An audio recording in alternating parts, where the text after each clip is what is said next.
आप में से किसी इन लेक्चर को सुनना हो तो वे हमारे यूट्यूब चैनल पर सुन सकते हैं। संहिता बोध के अपडेट्स के लिए हमारे व्हाट्सएप ग्रुप ज्वाइन कीजिए। पिछले सत्र में हमने अष्टांग हृदय सूत्र स्थान का 16वां अध्याय का अध्ययन किया था। आज उसी को कंटिन्यू करेंगे। आज हमारे बीच आयुर्वेद के क्षेत्र में सर्वगुण संपन्न ऐसे आदरणीय वैद्य प्रियदर्शनी कड़ूस मैम उपस्थित है। मैम ने उनका ग्रेजुएशन पुणे यूनिवर्सिटी से और पदव्युत्तर शिक्षण पंचकर्म इस विषय में सफलता से पूर्ण किया है। इतना ही नहीं, मैम ने पीएचडी भी पंचकर्म इस विषय में बड़ी कुशलता से प्राप्त की है। अभी तक मैम को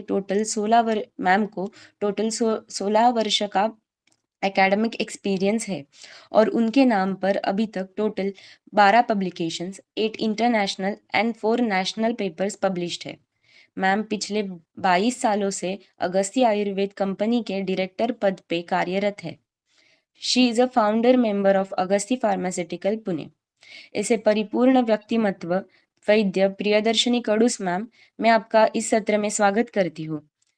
इस सत्र के आगे के सूत्र संभालने की विनंती करती हूँ। बहुत बहुत धन्यवाद। आवाज और स्क्रीन दोनों दिख रही है? Yes ma'am. अष्टांग हृदय षोडशोध्याय स्नेह विधि अध्याय। तो पिछले सत्र में हमने स्नेह के गुण, अर्ह अनर्ह, महास्नेह, हर एक स्नेह के अपने अपने गुण या अपने अपने अर्ह, ऋतु के अनुसार कौन सा स्नेह लेना चाहिए, अच्छा स्नेह ये संकल्पना क्या है, विचारणा स्नेह ये संकल्पना क्या है, विचारणा में बस्ती का प्रयोग हम अच्छा स्नेह पान के अल्टरनेटिव में कैसे उसका प्रयोग हम कर सकते हैं, इस बारे में हमने बहुत डिटेल में जानकारी ली थी।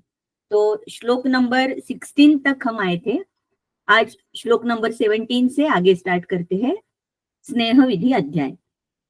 द्वाभ्याम चतुर्भिरष्टार्भिर यामिर्जिर्यन्ति या क्रमात् ह्रस्व मध्योत्तमा मात्रा स्तास्ताभ्यश्च रसीयसीम कल्पयेद वीक्ष दोषादीन प्रागेव तु रसीयसीम।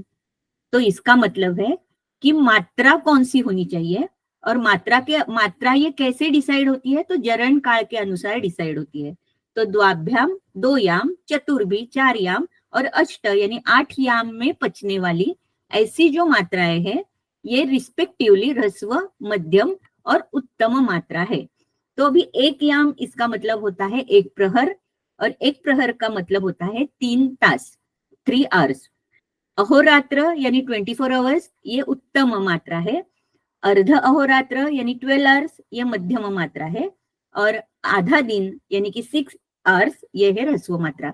तो द्वाभ्याम चतुर्भी, द्वाभ्याम यानी कि 2 याम यानी कि 6 आवर्स, चतुर्भी यानी 12 आवर्स और अष्टभी इसका मतलब है 24 आवर्स, ये उत्तम मात्रा है। तो ये स्नेह जीर्ण होने के लिए जितनी मात्रा जितना समय लगने वाला है अकॉर्डिंगली ये मात्रा लिखी है यहाँ पर। और एक रसीयसी मात्रा का उल्लेख है।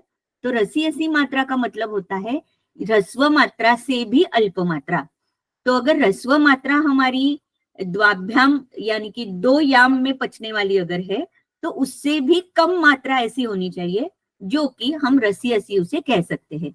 अब ये रसीयसी मात्रा का क्या प्रयोजन है, तो बहुत बार ऐसे होता है कि अज्ञात कोष्ठ होता है, हमें कोष्ठ का एग्जैक्टली हम उसका ये नहीं कर पाते ये कि कौन सा ये कोष्ठ है।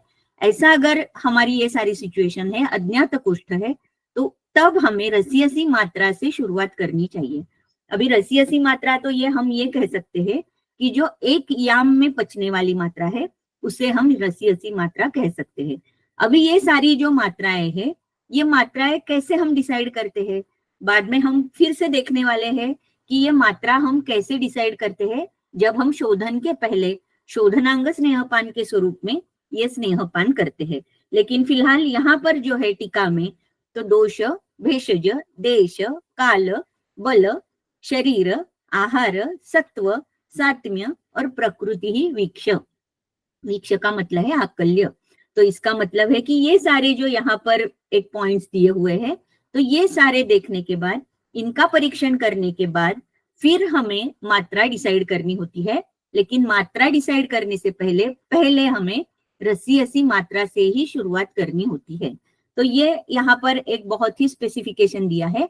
और अहोरात्रमः कृत्स्नमर्ध, ये जो एक्चुअली चरक का जो ये श्लोक है, ये ऑलरेडी हमने पहले स्लाइड में देखा है कि अहोरात्र यानी 24 आवर्स में जो है उत्तम मात्रा, तो ये 24 आवर्स की है।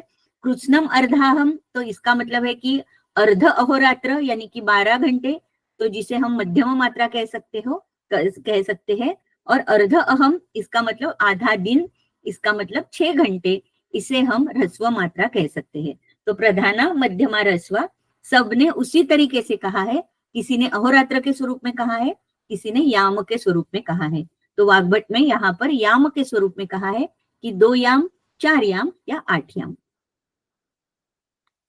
उसके बाद ये उत्तम, मध्यम और जो ह्रस्व मात्रा दी गई है, उसी के साथ उसका प्रयोजन भी दिया है कि अगर उत्तम मात्रा है तो वो किसके लिए उसका प्रयोजन है, मध्यम मात्रा है तो उसका प्रयोजन क्या है। तो ये अभी हम देखेंगे कि अगर ये हम उत्तम मात्रा में अगर स्नेहपान कर रहे हैं तो उसका प्रयोजन क्या है। तो यस्तने जीर्ण एवान्ने स्नेहोच्छ शुद्ध ये बहु। तो यस्तने, इसका मतलब है कि आहारे जीर्ण एव, जीर्ण मात्रा एवं न तू अन्नाभिलाषी। तो इसका मतलब है कि प्रीवियस डे का, रात का खाना पच चुका है, लेकिन खाना पच चुका है, आहार जीर्ण हो चुका है, लेकिन जो एक अन्न की अभिलाषा होती है, जो मॉर्निंग में जैसे कि 6:30-7 बजे जब हम उठते हैं, तो पहले दिन का आहार जीर्ण हो चुका है, लेकिन अभी तक भूख नहीं है। ऐसी जो एक अवस्था आती है जहां पर जीर्ण तो है आहार, यानी कि वहां पर सामता नहीं है या अन्न का अजीर्ण नहीं है, लेकिन अन्न की अभिलाषा भी नहीं है, ऐसा जो समय है सुबह का, तो शुद्ध ये शोधनार्थम बहु उत्तम मात्रा। तो उत्तम मात्रा हमने देखी है, जो 24 आवर्स में अहोरात्र में जिसका जरण होता है, वो मात्रा हम शोधन के लिए दे सकते हैं। और अच्छा स्नेहपान यहाँ पर बोला गया है, यानी कि केवल स्नेहपान यहाँ पर देना है। अभी यहाँ पर अष्टांग हृदय में सिर्फ इतना ही श्लोक लिखा है, लेकिन अष्टांग संग्रह में इसका अधिकरण भी दिया है कि कौन कौन से व्याधि, कौन कौन सी अवस्थाएं हैं जहां पर हम ये शोधनांग स्नेहपान कर सकते हैं या उत्तम मात्रा में स्नेहपान का प्रयोग कर सकते हैं। तो जैसे यहाँ महादेह या महाअनल, यानी अग्निबल भी उत्तम है, बल उत्तम है, क्षुत्रुट क्लेश सहिष्णु, ये सारा सहन करने की उसमें शक्ति है, गुल्म, उदावर्त, विसर्प, सर्पदंश, ऐसे कुछ व्याधियों के नाम यहाँ पर लिखे हैं कि जहां पर हम उत्तम मात्रा में या शोधन मात्रा में स्नेहपान कर सकते हैं। ये जो स्नेहपान है ये कैसे है, तो सर्व मार्गानुसारी है, जयत व्याधिन सुयोजिता। तो जयत व्याधिन सुयोजिता, इसका मतलब ये है कि दुर्योजिता, अगर ये अच्छी तरीके से कोष्ठ और बाकी के जो सारे दोष दुष्य जो लिखे थे अभी जो हमने देखे, इसका परीक्षण अगर अच्छी तरीके से हमने नहीं किया तो क्या हो सकता है, दुर्योजित अगर हमने ये स्नेहपान किया तो अजीर्णादि जैसे व्याधियों का उपद्रव हो सकता है। ये हमें यहाँ पर याद रखना है। तो सर्व मार्गानुसारी इस तरीके की ये मात्रा है। सर्व मार्गानुसारी का मतलब है कि सकल स्रोतो अनुगमेन, तो सारे शरीर में फैलने वाली ऐसी ये शोधनांग स्नेहपान की या उत्तम स्नेह की मात्रा है। दूसरी जो मात्रा आती है मध्यम स्नेह की, इसका प्रयोजन शमन है स्पेशली। तो शमन क्षुद्वतो नन्नो मध्यमात्रश्च शस्यते, शमनो यो रोगस्य शमनायोपयुज्यते। तो इसका मतलब है कि ये जो शमन स्नेह है ये कब देना है, तो क्षुद्वतो, शोधन का हमने देखा या उत्तम मात्रा का देखा कि आहार तो जीर्ण हो चुका है लेकिन अभी तक अनन्नाभिलाष है, भूख नहीं लगी है। लेकिन शमन की मात्रा जो है, मध्यम मात्रा जो है, तो यहाँ पर क्षुद्वतो यानी कि भूख लगी है लेकिन अभी तक अन्न का सेवन नहीं हो चुका है या अन्न का सेवन अभी नहीं करना है, ऐसी ऐसी जब सिचुएशन है, ये जो काल है, यहाँ पर मध्यम मात्रा में स्नेहपान करना है। तो यहाँ पर ये शमन का मतलब दिया है कि शमन का मतलब हमें सबको पता है कि जो दोष प्रकुपित है वहां पर जाकर दोषों का शमन करना, इसे ये कर्म यहाँ पर मध्यम मात्रा से हमें अपेक्षित है। सक्षुद्वतो जात बुभुक्षस्य शस्यते, तो यहाँ पर भूख तो लगी है लेकिन अभी तक अन्न का सेवन नहीं किया है। तो यहाँ पर अगर अन्न का सेवन किया जाता है तो क्या हो सकता है, तो अर्थात अजीर्ण हो सकता है, क्योंकि खाना खाने के साथ साथ या जैसे स्नेहपान किया, शमन मात्रा में है यानी मध्यम मात्रा में है। मध्यम मात्रा का मतलब क्या है कि 12 घंटे तक वो जीर्ण हो रहा है, ऐसी अगर सिचुएशन है और उसमें अगर फिर से अन्न लिया जाता है तो अर्थात अजीर्ण जैसे या कफादी उपलेपन जैसे बहुत सारी अवस्थाएं निर्माण हो सकती है। तो इसीलिए कुछ नियम है शमन स्नेह के लिए कि जब भी शमन स्नेह लिया जाता है तो उसके बाद अन्न का सेवन नहीं किया जाता। हेमाद्री ने ये क्लियर कट लिखा है कि जब भी शमन स्नेह लिया जाता है, मध्यम मात्रा में स्नेहपान किया जाता है, जो क्षुद्वत है यानी जब भूख लगी है तब मध्यम मात्रा में स्नेहपान किया है। स्नेह जीर्ण होने में 12 घंटे कम से कम लगने वाले हैं और ये 12 घंटे में जब तक स्नेह जीर्ण नहीं होता तब तक हमें अन्न का सेवन नहीं करना है। और ये जो अन्न का सेवन भी जो करना है, बाद में ये 29 का श्लोक आएगा कि उपचारस्तु शमने कार्य स्नेह विरिक्तवत। तो इसका मतलब है कि विरिक्तवत उपचार यानी कि जो आहार है, ये आहार कैसे होना चाहिए कि जैसे पेया है, युष है, कृत युष है, इस तरीके से जो विरेचन के बाद जो हम संसर्जन करते हैं, एक्चुअली उसी तरीके से जो उपचार है ये शमन स्नेह के लिए या मध्यम मात्रा के लिए हमें करना है।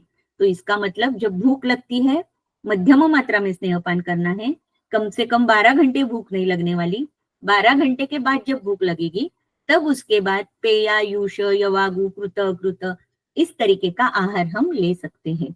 तो ये हमेशा याद रखना है।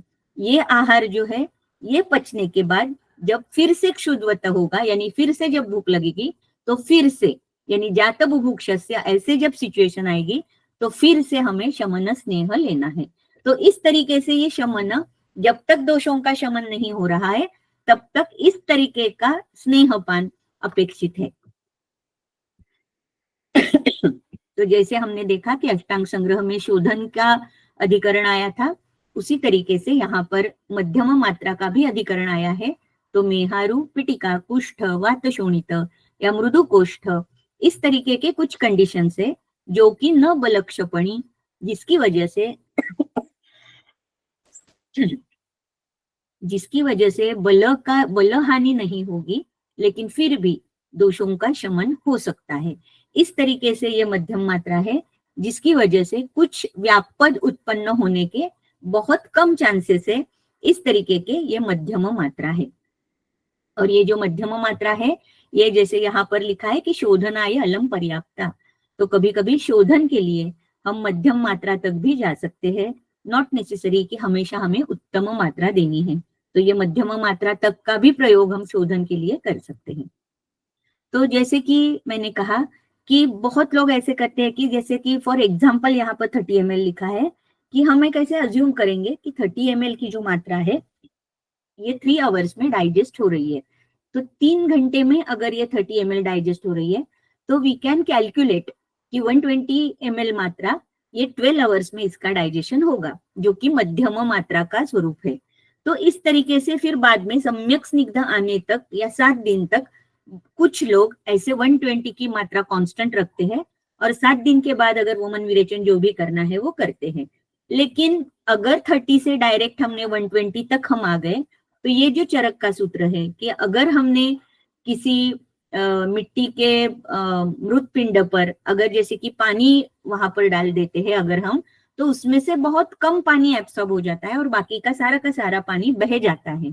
उसी तरीके से अगर पहले दिन हमने 30 ml दिया और तुरंत उसके बाद डायरेक्टली हम 120 पर गए तो हो सकता है कि जो बाकी का एक्स्ट्रा का जो स्नेह है वो सारा का सारा मल प्रवृत्ति के द्वारा बाहर आ जाए।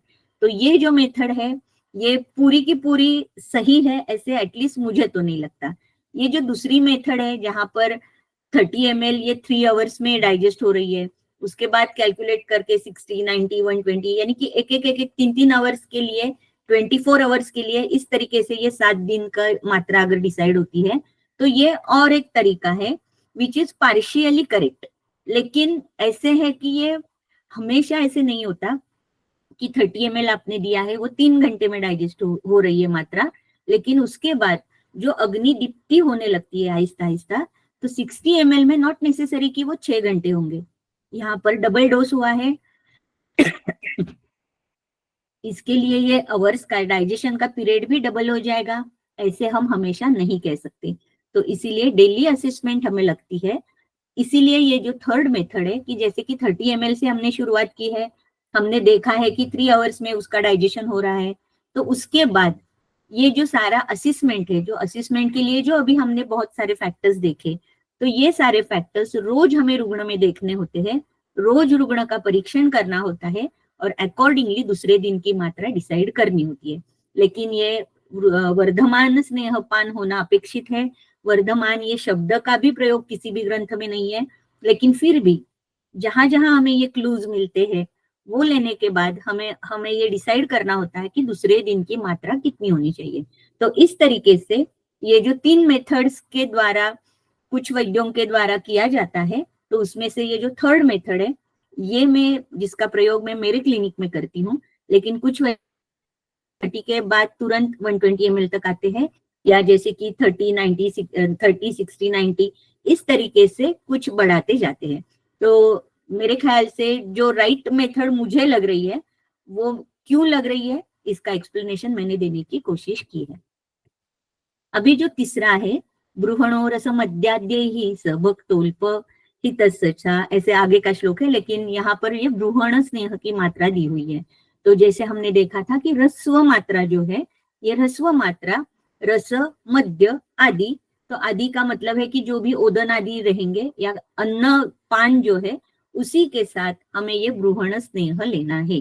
और ये ब्रूहण स्नेह कैसे लेना है, तो ये सभक्त और अल्प मात्रा में यानी कि ह्रस्व मात्रा में हमें इसका प्रयोग करना है। तो ये जो है सभक्त जो लेना है, यहाँ पर सभक्त का मतलब है कि अन्न के साथ। तो अन्न के साथ ये शब्द जब आता है तो उसका मतलब हो जाता है कि भोजनस्य आदौ मध्ये अन्ते वा पीतः अल्पः अल्पमात्रः। हेमाद्रि की ये टीका है जिसमें भोजन के पहले, भोजन के मध्य में या भोजन के बाद इस तरीके के अल्प मात्रा में ये ब्रूहण स्नेह हम दे सकते हैं, ऐसा यहाँ पर उल्लेख है। फिर से हम देखेंगे अधिकरण, जैसे अष्टांग संग्रह में है, तो दुर्बल, मंदाग्नि, बाल, वृद्ध, यही सारे अष्टांग हृदय में भी है, इसीलिए हम इसे ज्यादा नहीं देख रहे हैं। लेकिन ये कैसी है, तो साही परिहारे अनुवर्तते चिराच्य बल्यान रुजे व्यापन्नापि प्रकल्पते। तो यहाँ पर भी व्यापन्न उत्पन्न होने के चांसेस बिल्कुल नहीं होते, रुजा उत्पन्न नहीं होती। और ये कैसे होती है मात्रा, तो बल्य होती है, इसीलिए तो हम इसे ब्रूहण स्नेह कहते हैं। ये ब्रूहण स्नेह का जो एक्चुअली अष्टांग हृदय का जो श्लोक है अर्हता का, तो ये श्लोक है हितस्य च बाल वृद्ध पिपासार्थ स्नेह मध्यशीलिषु स्त्री स्नेह नित्य मंदाग्नि सुखित क्लेश भीरुषु मृदु कोष्ठाल्पदोषेषु काले चोष्णे कृषेषु च। तो ऑलरेडी इसमें से बहुत सारे क्राइटेरिया हमने इस अष्टांग संग्रह के भी देखे हैं कि बाल, वृद्ध, पिपासार्थ, या जो स्नेह नित्य करते हैं, मद्य नित्य करते हैं, मद्यपान, या स्त्री स्नेह नित्य जो है, मंदाग्नि है, सुखित है, क्लेश भीरुषु है, इस तरीके के जो सारे रुग्ण हमारे सामने आते हैं, तो उनको, और मृदु कोष्ठ है, अल्प दोष है, तो वहां पर हम ब्रूहण स्नेह का प्रयोग जरूर कर सकते हैं। तो जो हेमाद्रि की टीका थी कि प्रांग, मध्य और उत्तर भक्त, उसी तरीके का श्लोक उसके ही आगे आता है कि प्रांग मध्योत्तर भक्तो सावधो मध्योर्ध्व देहजान व्याधिंजयत बलम कुर्याद अंगानाम च यथाक्रमम। तो इसका मतलब है कि प्रांग, खाने से पहले अगर हम स्नेहपान करते हैं और तुरंत खाना खा लेते हैं, तो उसी की वजह से जो भी उसके जो गुण है वो कहाँ पर हमें दिखाई देंगे, तो कुर्यात, उरु, जंघा, कटिबलम, प्राग भोजनात्। तो ये अष्टांग संग्रह में उन्होंने क्लियर कट कुछ अवयव दिए हैं, कहाँ पर ये स्नेह का कर्म होगा ये लिखा हुआ है। तो वे वातानुलोमन होता है, अधकाय के जितने सारे व्याधि है, तो वहां पर ये प्रांग जो स्नेहपान होगा उसका उपयोग होगा। फिर मध्य जो है, तो मध्य में अग्निबल की वृद्धि होती है, या कुक्षी में उत्पन्न होने वाले या मध्य देह में उत्पन्न होने वाले जो व्याधि है, वहां पर हम मध्य काल में यानी कि खाने के मध्य में हम स्नेह का प्रयोग कर सकते हैं। और उत्तर भक्त यानी खाने के बाद जो अल्प मात्रा में, ब्रूहण मात्रा में जो स्नेहपान होगा, तो इसका उपयोग ऊर्ध्व देह के लिए, ऊर्ध्व जत्रुगत जितने सारे व्याधि है उनका व्याधि कम करने के लिए इसका उपयोग हम कर सकते हैं। तो इंद्रिय स्थिरता या ऊर्ध्व जत्रुगत जो सारे विकार है उसके लिए हम खाने के बाद उत्तर भक्त इस तरीके का स्नेहपान करेंगे। तो ये एक चार्ट के स्वरूप में हम देख सकते हैं, जैसे कि शोधन है तो प्रातः काल में जैसे आहार जीर्ण हुआ है लेकिन भूख नहीं है, अच्छा स्नेहपान बहुमात्रा में, जरण काल 24 आवर्स होना चाहिए। सुश्रुत में 18 आवर्स ये भी एक काल बताया गया है जो वास्तविक हमें दिखाई भी देता है प्रैक्टिकली, इसीलिए मैंने वो 24/18 लिखा है। दोषोत्क्लेश अपेक्षित है हमें यहाँ पर, और यहाँ पर कुछ व्याधि जो अष्टांग संग्रह के हमने देखे थे तो वो व्याधियों के यहाँ नाम लिखे हैं। फिर शमन जो है ये अनन्न है लेकिन क्षुधा होनी चाहिए, इस तरीके का अगर है तो वहां पर अच्छा स्नेहपान या सिद्ध मैंने इसलिए लिखा है क्योंकि व्याधि के अधिकरण के अनुसार जितने सारे स्नेह हमारे संहिता में आते हैं तो वो स्नेह हम शमन के स्वरूप में दे सकते हैं। ये मध्यम मात्रा में इसका प्रमाण होना चाहिए, यानी 12 घंटे में उसका जरण काल होना चाहिए। शमन के लिए स्पेशली या कभी कभी शोधन के लिए भी ये पर्याप्त मात्रा होती है, और पिटिका कुष्ठ वात रक्त उसके लिए इसका प्रयोग हम करते हैं। फिर ब्रूहण, ब्रूहण के लिए अन्न के साथ या प्राक, मध्य या उत्तर भक्त इस तरीके से दिया जाता है। सिद्ध या अच्छा स्नेहपान हम कर सकते हैं अल्प मात्रा में, 6 आवर्स इसका जरण काल अपेक्षित है और ब्रूहण के लिए ये दिया जाता है। और पहले, मध्य और उत्तर भक्त ऐसे अगर हम देते हैं तो कौन कौन से अवयव पर इसका काम होता है ये भी अभी अभी हमने देखा है। अभी जैसे कि अच्छा स्नेह पान हुआ, इसके बाद क्या एक्सपेक्ट है, तो वार्युष्णम अच्छेनु पिबेत स्नेहे तत्सुख पक्तये आस्योपलेप शुद्ध्यै च तवरारुष्करेण तु जीर्णाजीर्ण विशंकायाम पुनरुष्णोदकम पिबेत तेनोद्गार विशुद्धि स्यात् ततश्च लघुता रुचिः।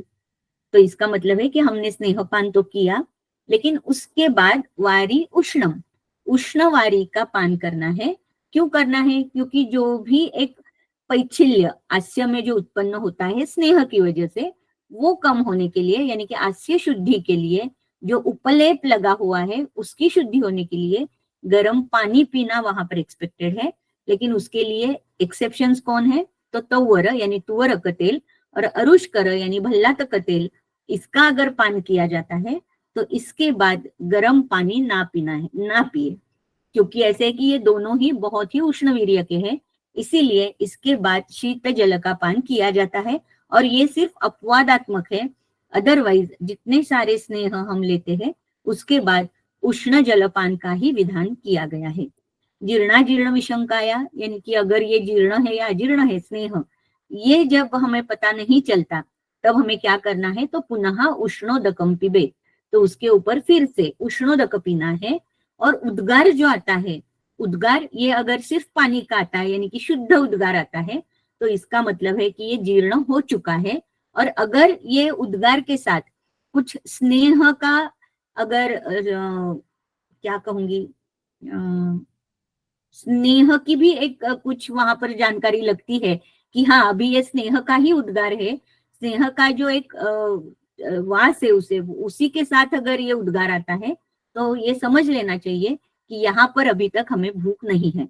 अभी ये जीर्णा जीर्ण विशंकाया, ये सच में ऐसे होता है क्या, तो बहुत बार ऐसे होता है कि रुग्ण, हमारे जो रुग्ण हैं उनका मे बी लंच ब्रेक 1 बजे होता है, या अगर वो घर पे है कुछ अच्छा खाना बनाया है तो उसकी वजह से अगर भूख लगती है, तो एक्चुअली ये सिर्फ बायोलॉजिकल क्लॉक की वजह से लगने वाली भूख है या एक्चुअली वहां पर क्षुद्ध बोध है, ये हमें पता नहीं चलता, ये रुग्णों को पता नहीं चलता। तो इसीलिए इसे कहा है कि जीर्णा जीर्ण विशंकाया, कि स्नेह जीर्ण हुआ है कि अभी तक स्नेह का जीर्ण है, ये हम कैसे समझे, तो एकदम सिंपल है, उष्ण पानी पीने के लिए रुग्ण को बोलना है। उस पानी की जब उद्गार जो आता है वो अगर पानी का आता है, शुद्ध आता है, तो इसका मतलब है कि वहां पर भूख लगी है, रुग्णों को खाना है। अगर ये जो उद्गार आता है ये उद्गार सस्नेह है तो वहां पर स्नेह का अभी तक अजीर्ण है, स्नेह का जीर्ण नहीं हुआ है, ये जानते हुए वहां पर फिर भी कुछ भी नहीं खाना है, वैसे ही रुकना है। इस तरीके से ये जीर्णा जीर्ण विशंकाया ऐसे बोला गया है। अष्टांग संग्रह में ये जो उष्ण जलपान है उसी के साथ साथ और कुछ बातें बताई है कि गुरु प्रावरण होना चाहिए, या निवात शयन स्थित वो रुग्ण होना चाहिए, और जरणांतम प्रतीक्षेत, तो वहां पर जरण जीर्ण स्नेह जो है ये जीर्ण होने की प्रतीक्षा करनी चाहिए, और अगर बीच बीच में तृष्णा लगती है तो थोड़ा थोड़ा गर्म पानी वहां पर पीना चाहिए। यहाँ पर जैसे ये अनुपान के स्वरूप में उष्ण जल दिया है, तो चरक में और कुछ उसमें अलग से प्रकार दिए हैं, जैसे कि घृत, अगर घृतपान का सेवन होता है तो उष्णोदक लेना है, तैल का पान अगर होता है तो युष का पान करना है अनुपान के स्वरूप में, वो भी उष्ण ही होना चाहिए, और वसा और मज्जा का पान अगर हो रहा है तो वहां पर मंड का अनुपान होना अपेक्षित है। और जैसे मैंने कहा कि तुअरक और भल्लातक तेल है, तो वहां पर शीत जल अनुपान के स्वरूप में लेना है। तो इस तरीके से ये अच्छपान स्नेहोपान हुआ। उसके बाद हमें क्या करना है उसकी ये विधि थी। अभी जैसे जीर्णाजीर्ण विशंकाया कहा गया है, तो जीर्यमान लक्षण लक्षण कौन से है, जीर्ण लक्षण कौन से है, इसका डायरेक्टली उल्लेख अष्टांग हृदय में नहीं है, जो कि अष्टांग संग्रह में है। तो यहाँ पर कुछ लक्षण मैंने लिखे हुए हैं, ये हम चार्ट में देखेंगे कि जीर्यमान कौन से लक्षण है और जीर्ण कौन से लक्षण है। तो शिरोरुजा, भ्रम, लालास्त्राव, मूर्छा, साद, क्लम, तृषा, दाह, अरति, ये जो सारे लक्षण हैं ये सारे के सारे कैसे कि जीर्यमान लक्षण है। रुग्ण को हमें ये बोलना पड़ता है कि जब आपने स्नेहपान लिया है तो कुछ समय तक, जब तक ये स्नेह जीर्यमान अवस्था में है, तो हो सकता है इसमें से कुछ लक्षण आपको दिखाई दे, लेकिन घबराने की कोई बात नहीं होती, सिर्फ थोड़ा थोड़ा बीच में गर्म पानी पीना होता है बस। तो ये सारी चीजें आपको पता होना जरूरी है, एज ए वैद्य आपको जानना जरूरी है, तब आप रुग्णों को अच्छे से काउंसिलिंग कर सकते हो। और ये जो जीर्ण लक्षण है, यानी शिरोरुजादि जो सारे लक्षण यहाँ पर जीर्यमान में है, उसका उपशय हो जाता है, शरीर लघुता आती है, वातानुलोमन होता है, क्षुधा प्रवर्तन होता है, तृष्णा प्रवर्तन होती है, और उद्गार शुद्धि, जो अभी हमने देखा जीर्णाजीर्ण विशंकाया इस श्लोक में जो देखा था कि उद्गार शुद्धि हो जाती है। तो इस तरीके से ये जीर्णमान और जीर्ण ऐसे स्नेहपान के ये जो लक्षण है दो, ये दो लक्षण यहाँ पर दिखाई देते हैं। अभी ऐसे है कि स्नेहपान के बाद या ड्यूरिंग उस प्रोसेस हमें खाने पीने के कौन कौन सी विधि अपनाने हैं। तो भोज्योन्नम मात्र या पास्यन श्वपिबेन पीतवान अपि द्रवोष्णमनभिष्यन्ति नाति स्निग्धम असंकरम। तो इसका मतलब है कि यहाँ पर एक कुछ शब्द है, अगर आप देखते हो तो, कि पास्यन श्व पिबन पीतवान अपि, तो भोज्यो हो भोजयितव्यः मात्रया अल्पमानेन, अर्थात स्नेहपान जब रुग्ण करता है तो रुग्णों को ये बताना बहुत आवश्यक हो जाता है कि मात्रा जो है खाने की, ये मात्रा कैसी होनी चाहिए, रोज जैसे आप कितना भी खाते हो इस तरीके की मात्रा नहीं होनी चाहिए, तो ये मात्रा में अल्प थोड़ा सा आपको खाना है। तो श्व पास्यन स्नेहपानात पूर्व दिने, तो ये हर एक शब्द बहुत महत्वपूर्ण है कि स्नेहपान की शुरुआत जब होनी है उसके पहले दिन से ही ये सारे नियम हमें फॉलो करने हैं। तो ये कैसे कैसे होना चाहिए कि द्रव उष्ण अनभिष्यन्ति, अति स्निग्ध नहीं होनी चाहिए, यानी कि ईशत स्निग्धता चलेगी, और असंकर इस तरीके का अन्नपान होना चाहिए। तो असंकर का मतलब है कि विरुद्धान्न भी हम कह सकते हैं, जैसे यहाँ पर नाना जातीय भक्षादि संकर रहितम, बहुत बार अभी जैसे यूट्यूब पे बहुत सारे एक वैरायटी हमें खाने पीने के रेसिपीज की मिलती है, बहुत कुछ उसमें ऐड किया हुआ रहता है, जैसे कि नॉनवेज है उसमें दही ऐड होता है और कुछ चीजें ऐड होती है, तो वो विरुद्ध भी होता है, और एक्चुअली नाना जातीय भक्षादि संकर इस तरीके का वो खाना पीना हो जाता है। तो ये यहाँ पर निषिद्ध है, ये हमेशा रुग्णों को हमें अच्छे से बताना होता है। तो ये कब कब हमें फॉलो करना है, तो श्व पास्यन स्नेहपानात पूर्व दिने, तो ये जो पहला शब्द है कि पास्यन श्वः, तो स्नेहपान के पूर्व दिन, पिबन, पिबन का मतलब है यावंती दिनानि स्नेहम पिबती तावंती, तो इसका मतलब है जब तक स्नेहपान चल रहा है तब तक ये सारी चीजें हमें फॉलो करनी है। और पीतवान अपि, तो पीतवान समाप्ते स्नेहपाने तावंती एव दिनानि, तो इसका मतलब है कि अगर आपने स्नेहपान 5 दिन तक किया है तो उसके बाद 5 दिन तक हमें ये सारे जो नियम है ये फॉलो करने हैं। तो स्नेहपान के पहले दिन, ड्यूरिंग स्नेहपान, और स्नेहपान के बाद उतने ही दिन जितने दिन हमारा स्नेहपान हो चुका है। तो ये आगे का जो है इसे हम परिहार काल कहते हैं, इस तरीके का ये जो नियम है, फिर आपने ये शोधन के लिए दिया हो, शमन के लिए दिया हो, तो जो भी टाइप का स्नेह आपने दिया है, तो तब आपको कैसे खाना पीना रखना है, ये सारी चीजें रुग्णों को बतानी पड़ती है। अभी ऐसे है कि स्नेहपान के दौरान किया जाने वाला जो आहार है, इसके नियम तो हमने देखे। यहाँ पर जो कुछ नियम लिखे हुए हैं, ये स्पेशली विहार के नियम है।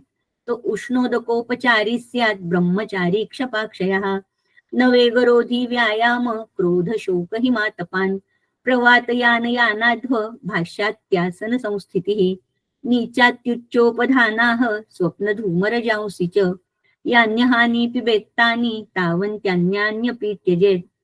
तो उष्णोदकोपचार यानी उष्णोदक या उष्ण उपचार सारे करने हैं, यानी रुग्णों को ये बताना होता है कि आपको एसी में या फैन के नीचे ऐसे आपको नहीं बैठना है। क्योंकि ऑफिसेस में जब रुग्ण जाता है, क्योंकि स्नेहपान के दौरान वो पूरी छुट्टी लेकर वो घर पर बैठा है, ऐसे बहुत कम बार हमें दिखाई देता है। तो प्रैक्टिकली ये उष्णोदक या उष्ण उपचार ये जो है, ये हमें रुग्णों को बताने होते हैं कि अगर आप ऑफिस में भी जाते हो, सेंट्रलाइज एसी होते हैं बहुत जगह पर, क्योंकि आईटी सेक्टर में ये हमें दिखाई देता है, तो वहां पर रुग्णों को कहना होता है कि आपको जैसे कान में रुई डालनी है। Yes, any problem? No ma'am, मे ओके, बी हाँ, किसी का okay okay, yes yes, unmute हो गया होगा। Yes yes. तो उष्ण उपचार और उष्णोदक, तो ये सारी चीजें रुग्णों को बतानी होती है कि अगर सेंट्रल एसी भी है आपके ऑफिस में, तो पूरा यानी कान में रुई है या स्वेटर है, सॉक्स है, ये सारी चीजें पहनकर ही आपको ऑफिस में जाना है। और रुग्णों को अगर अच्छे से इसका कार्य कारण भाव आपने बता दिया, तो रुग्ण ये सारी चीजें फॉलो जरूर करता है। ये मेरा खुद का अनुभव है।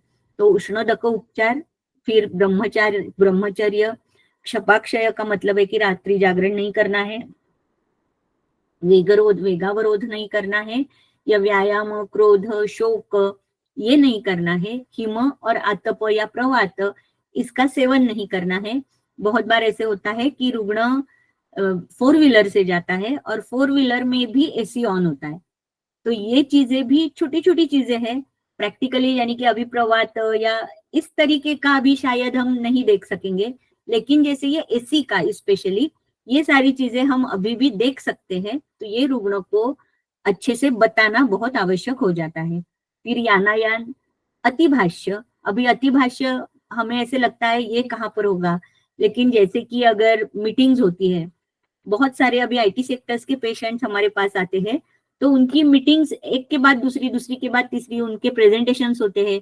ऐसी अगर सिचुएशन है, तो तब ये सारा स्नेहपान का अरेंज ना करें।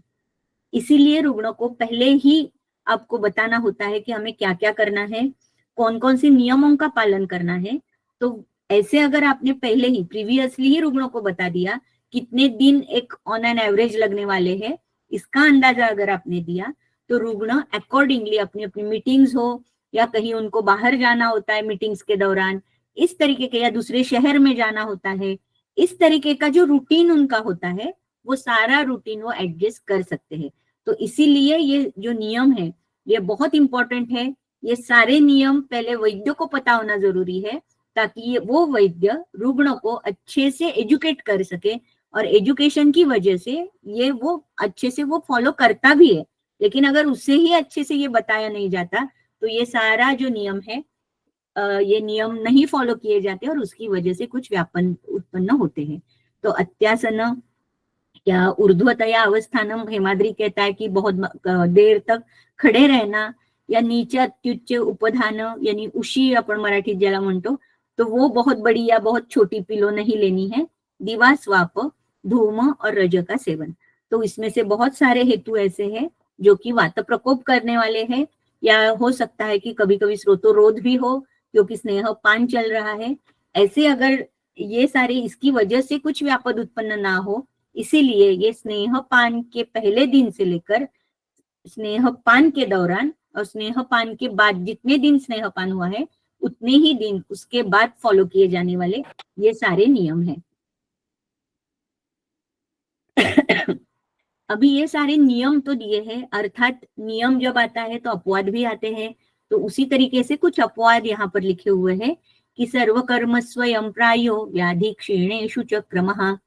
तो सर्व कर्म के लिए, सारे जो हमारे शोधन कर्म है उनके लिए प्रायः ये जो आहार विहार के नियम है ये फॉलो करने हैं, लेकिन प्रायः, क्यों प्रायः कहा है? तो सर्वकर्मेशु यानी वमन विरेचनादिशु प्रायः इसलिए कहा है कि यापन बस्ती जो है उसमें जो दिवा स्वाप लिखा है, तो ये दिवा स्वाप उसमें निषिद्ध है, सिर्फ बाकी के जितने सारे नियम हैं तो उसमें हम कुछ नियम नहीं फॉलो करते तो भी चल सकता है।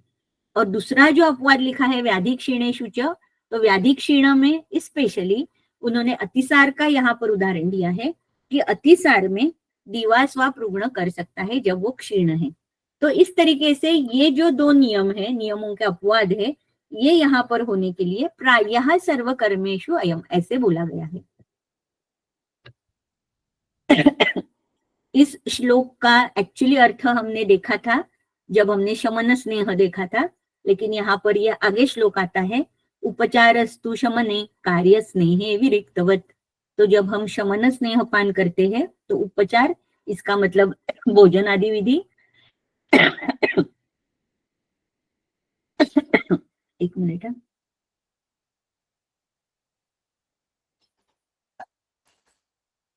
और भोजन आदि विधि जो है ये कैसे होना चाहिए? तो पेया विलेपी यूष कृत कृत यूष या मांसरस, इस तरीके से ये जो हमारा अन्न सेवन होगा ये विरेचन के बाद हम जैसे करते हैं उस तरीके का होगा।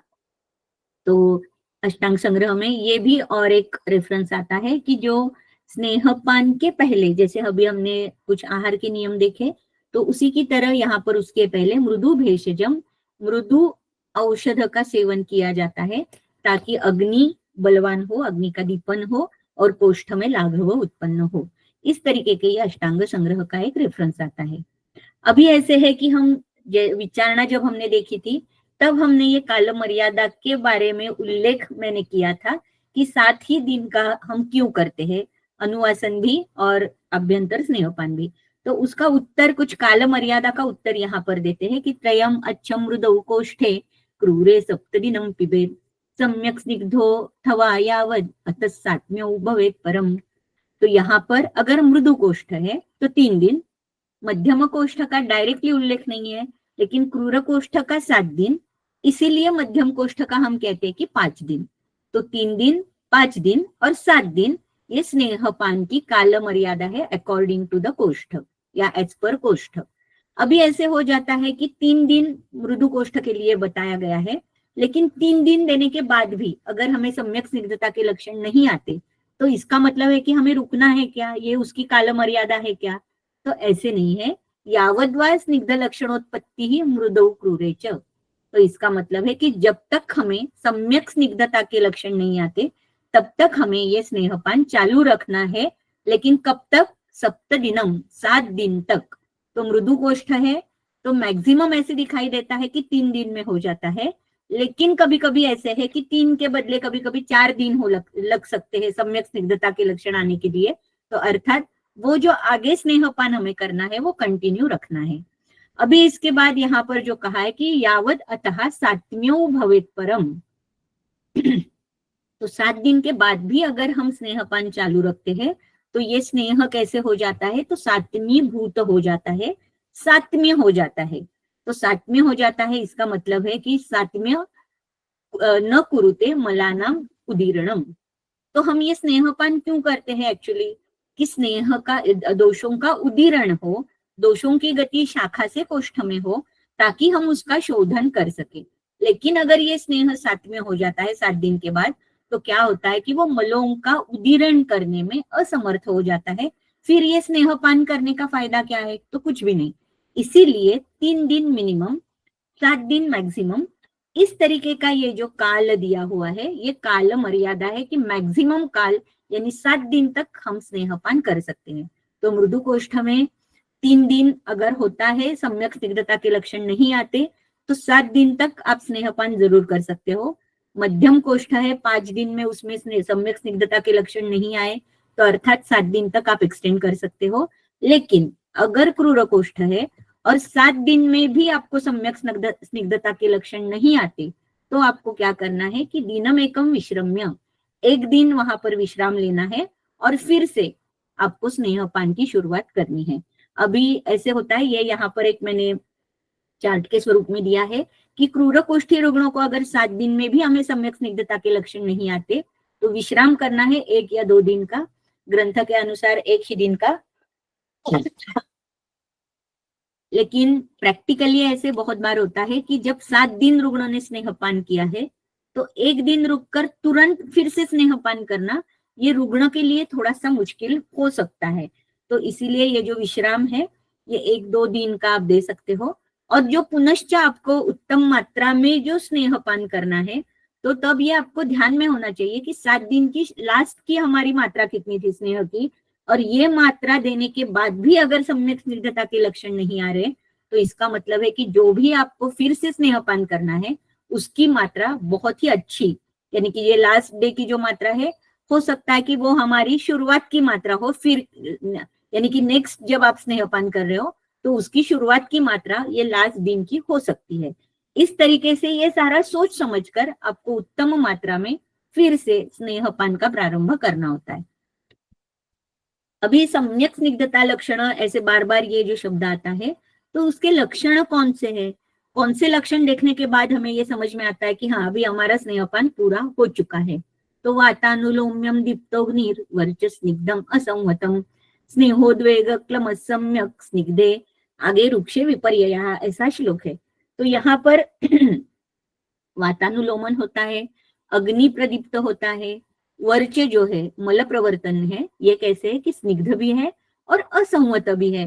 तो असंवत का मतलब है शिथिलम, अबद्धम, अबद्ध स्वरूप का मल प्रवर्तन होने लगता है, वो स्निग्ध होने लगता है, वहां पर वातानुलोमन दिखता है, अग्नि का प्रदीपन अच्छे से दिखता है, स्नेहोद्वेग उत्पन्न हो जाता है, क्लम, इस तरीके के कुछ लक्षण उत्पन्न होते हैं, तब हम उसे कहते हैं कि ये सम्यक स्निग्धता के लक्षण है।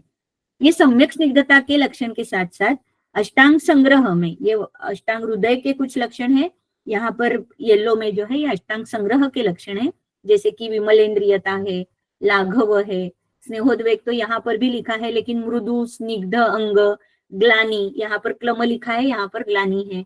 तो इस तरीके के कुछ 1-2-4 लक्षण अष्टांग संग्रह में और लिखे गए और दिए गए हैं जो कि हम देख सकते हैं।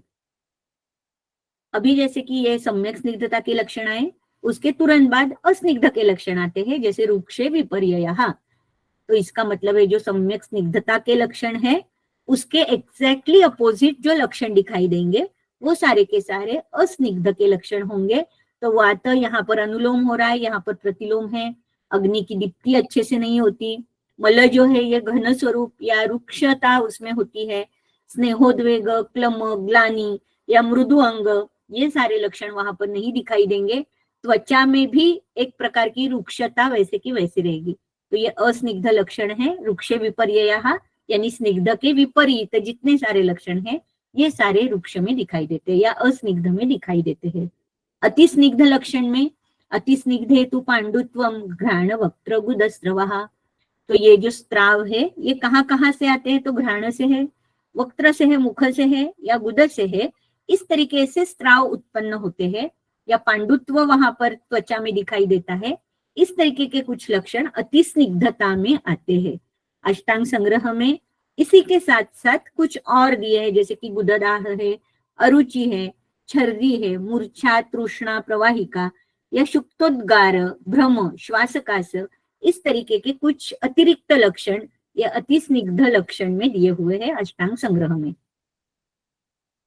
अभी जैसे ये अस्निग्ध है, अति स्निग्ध है या सम्यक स्निग्ध है, उसी के साथ साथ कुछ व्यापद उत्पन्न होते हैं जब स्नेह का मिथ्यायोग होता है। तो स्नेह का मिथ्यायोग का मतलब क्या है, तो मिथ्यायोग यानी अमात्रया हितो काले मिथ्याहार विहारतः स्नेह करोति शोफार्श स्तंद्रा स्तंभ विसंज्ञतः कंडुकुष्ठजोरोत्क्लेश शूलानाह भ्रमादिकान।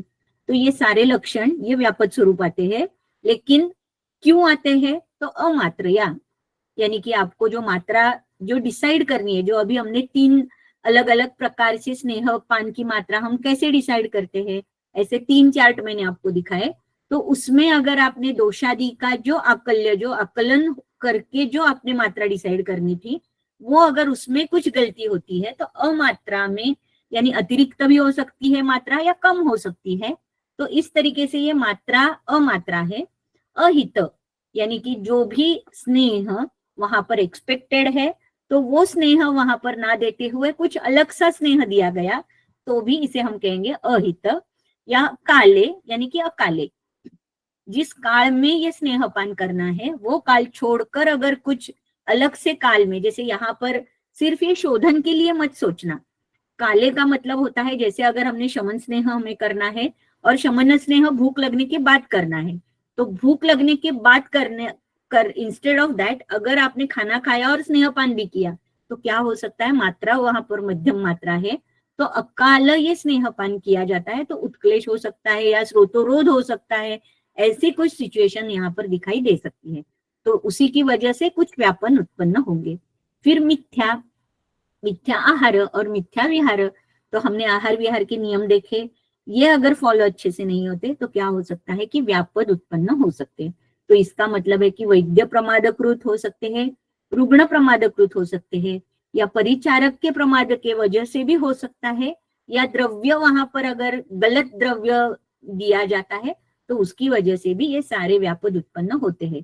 तो शोथ है, अर्श, तंद्रा, स्तंभ, विसंज्ञता, कंडू, कुष्ठ, ज्वर, उत्क्लेश, शूल, अनाह, भ्रम, इस तरीके के कुछ व्यापद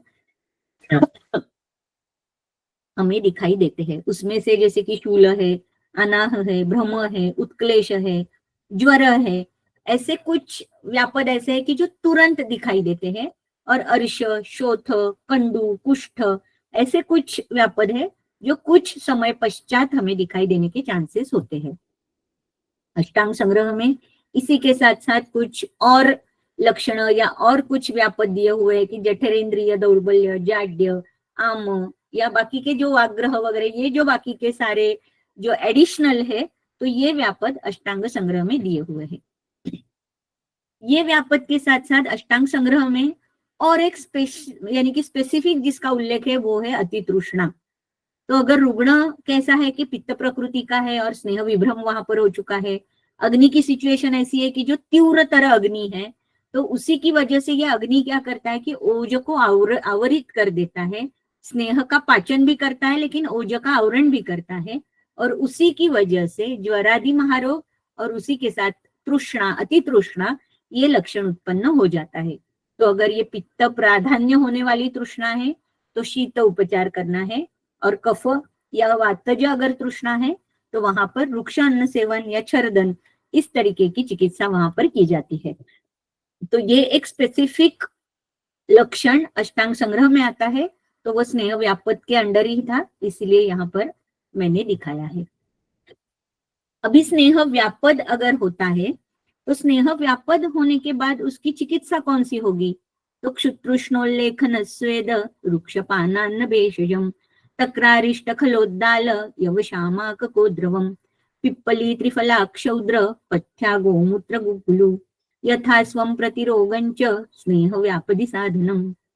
तो अर्थात क्षुधा, तृष्णा निग्रह, उल्लेखन, उल्लेखन का मतलब है वमन या विरेचन, स्वेदन, रुक्ष अन्नपान या रुक्ष भेषज, तक्रारिष्ट यानी तक्र भी आप अलग कह सकते हो और अरिष्ट अलग कह सकते हो। खल, खल का मतलब एक व्यंजन है, तो तक्र के साथ दिया जाने वाला ये व्यंजन है। उद्दाल, ये एक शाली का विशेषण है, तो अलग सी शाली है ये, तो वो उसका प्रयोग कर सकते हैं, या यव का उपयोग कर सकते हैं, कोद्रव का उपयोग कर सकते हैं, या औषध में अगर देखा जाता है तो पिप्पली, त्रिफला, क्षौद्र, पथ्या, गोमूत्र, गुगुलु, इसका प्रयोग हम कर सकते हैं।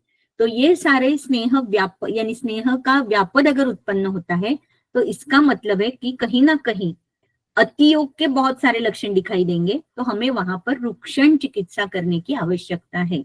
या जैसे जो भी रोग आपको दिखाई देता है तो उस रोग की जो चिकित्सा है, प्रतिरोगम च यथास्वम प्रतिरोगम च, तो जो व्याधि आपके सामने आता है, जैसे कि ज्वर है तो वहां पर पाचन करना है इस तरीके का, या लंघन करना है इस तरीके की कुछ चिकित्सा वहां पर करनी होती है। तो लेकिन बहुत सारी चिकित्सा अगर आप देखते हो यहाँ पर, तो ये कैसी है कि रुक्षण चिकित्सा है। तो प्रसंग तंत्र युक्ति से विरुक्षण के जो लक्षण है ये अब हम नेक्स्ट देखने वाले हैं। तो विरुक्षण के लक्षण अष्टांग में जो लिखे हुए अष्टांग हृदय में, विरुक्षणे लंघनवत कृताति कृत लक्षणम।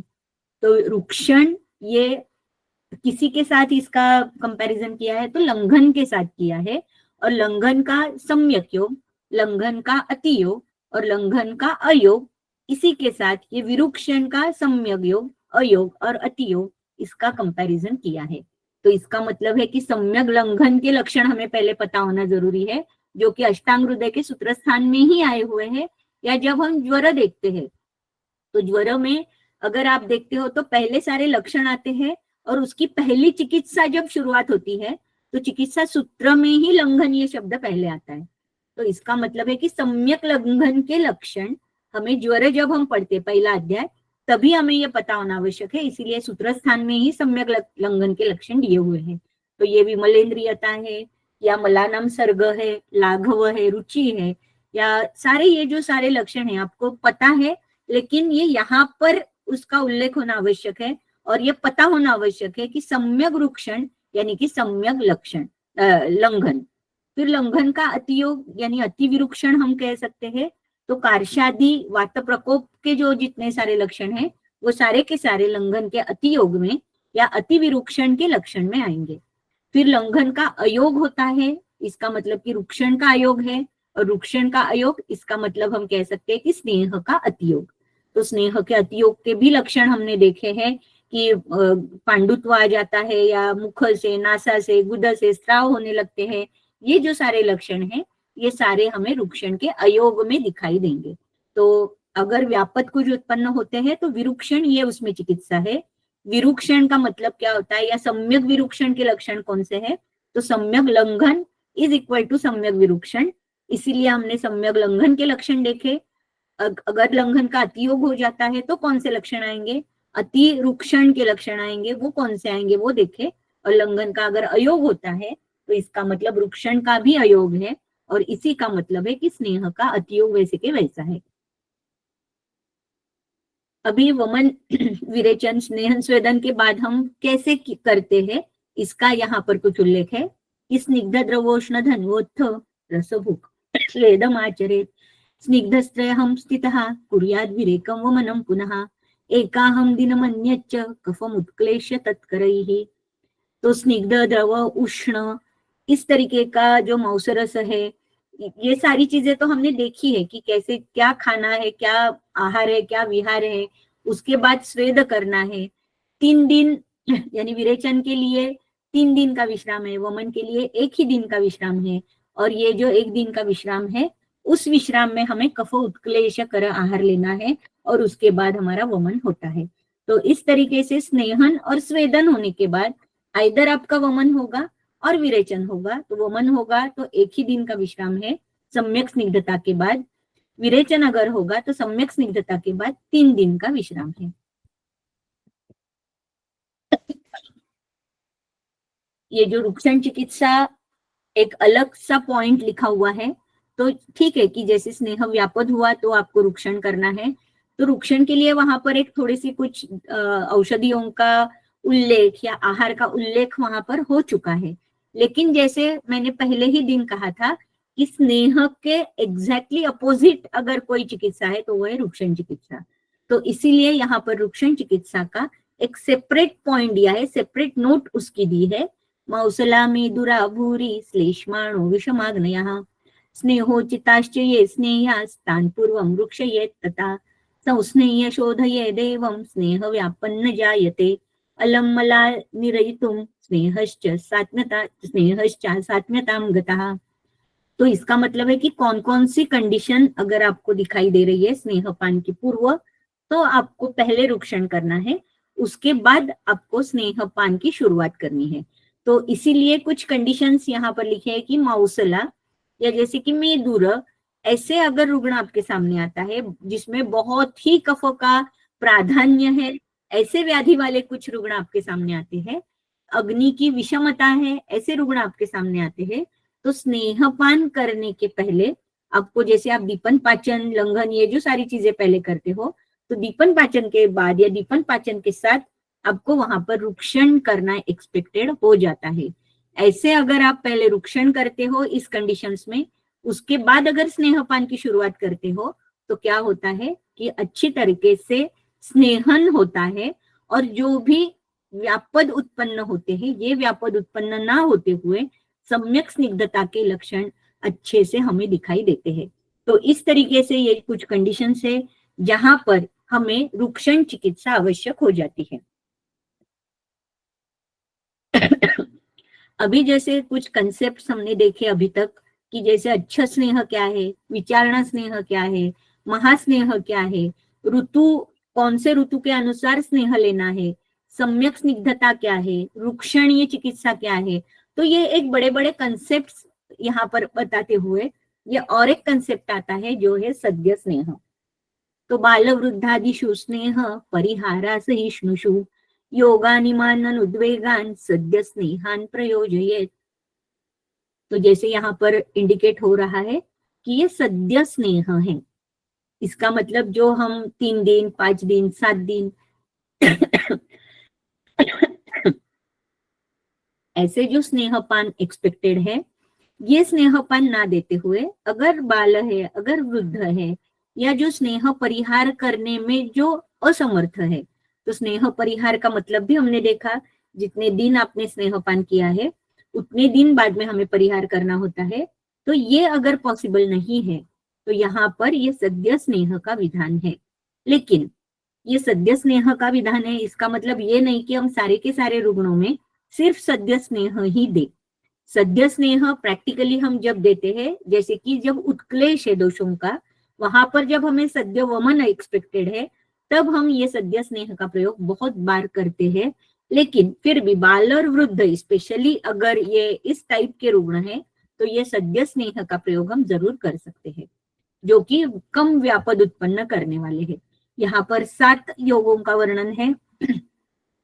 प्राज्यमांसरसास्तेषु पेया वा स्नेह वर्जिता तिलचूर्णश्च सस्नेह पाणितः कृशरा तथा क्षीरपेया घृताढ्योष्णा दध्नो वा सगुडस्रः पेया च पंचप्रसृता स्नेहस्तण्डूल पंचमैः सप्तैते स्नेहना सद्यः स्नेहाश्च लवणोल्बणः। तो यहाँ पर 7 योग दिए हैं। कौन कौन से? पहला है प्राज्यमांसरसास्तेषु, तो इसका मतलब है कि मांसरस बनाना है। लेकिन ये मांसरस कैसे होना चाहिए? कि प्रचुर मांसरस होना चाहिए, जिसमें मांस बहुत ज्यादा है, या स्नेह भर्जित, ऐसे करके ये मांसरस होना चाहिए। या पेया व स्नेह भर्जिता, या जो पेया है, ये पेया भी कैसे होनी चाहिए? स्नेह भर्जित पेया होनी चाहिए। ये दूसरा योग हुआ। फिर तिलचूर्णश्च सस्नेह फाणित कृशरा तथा, तो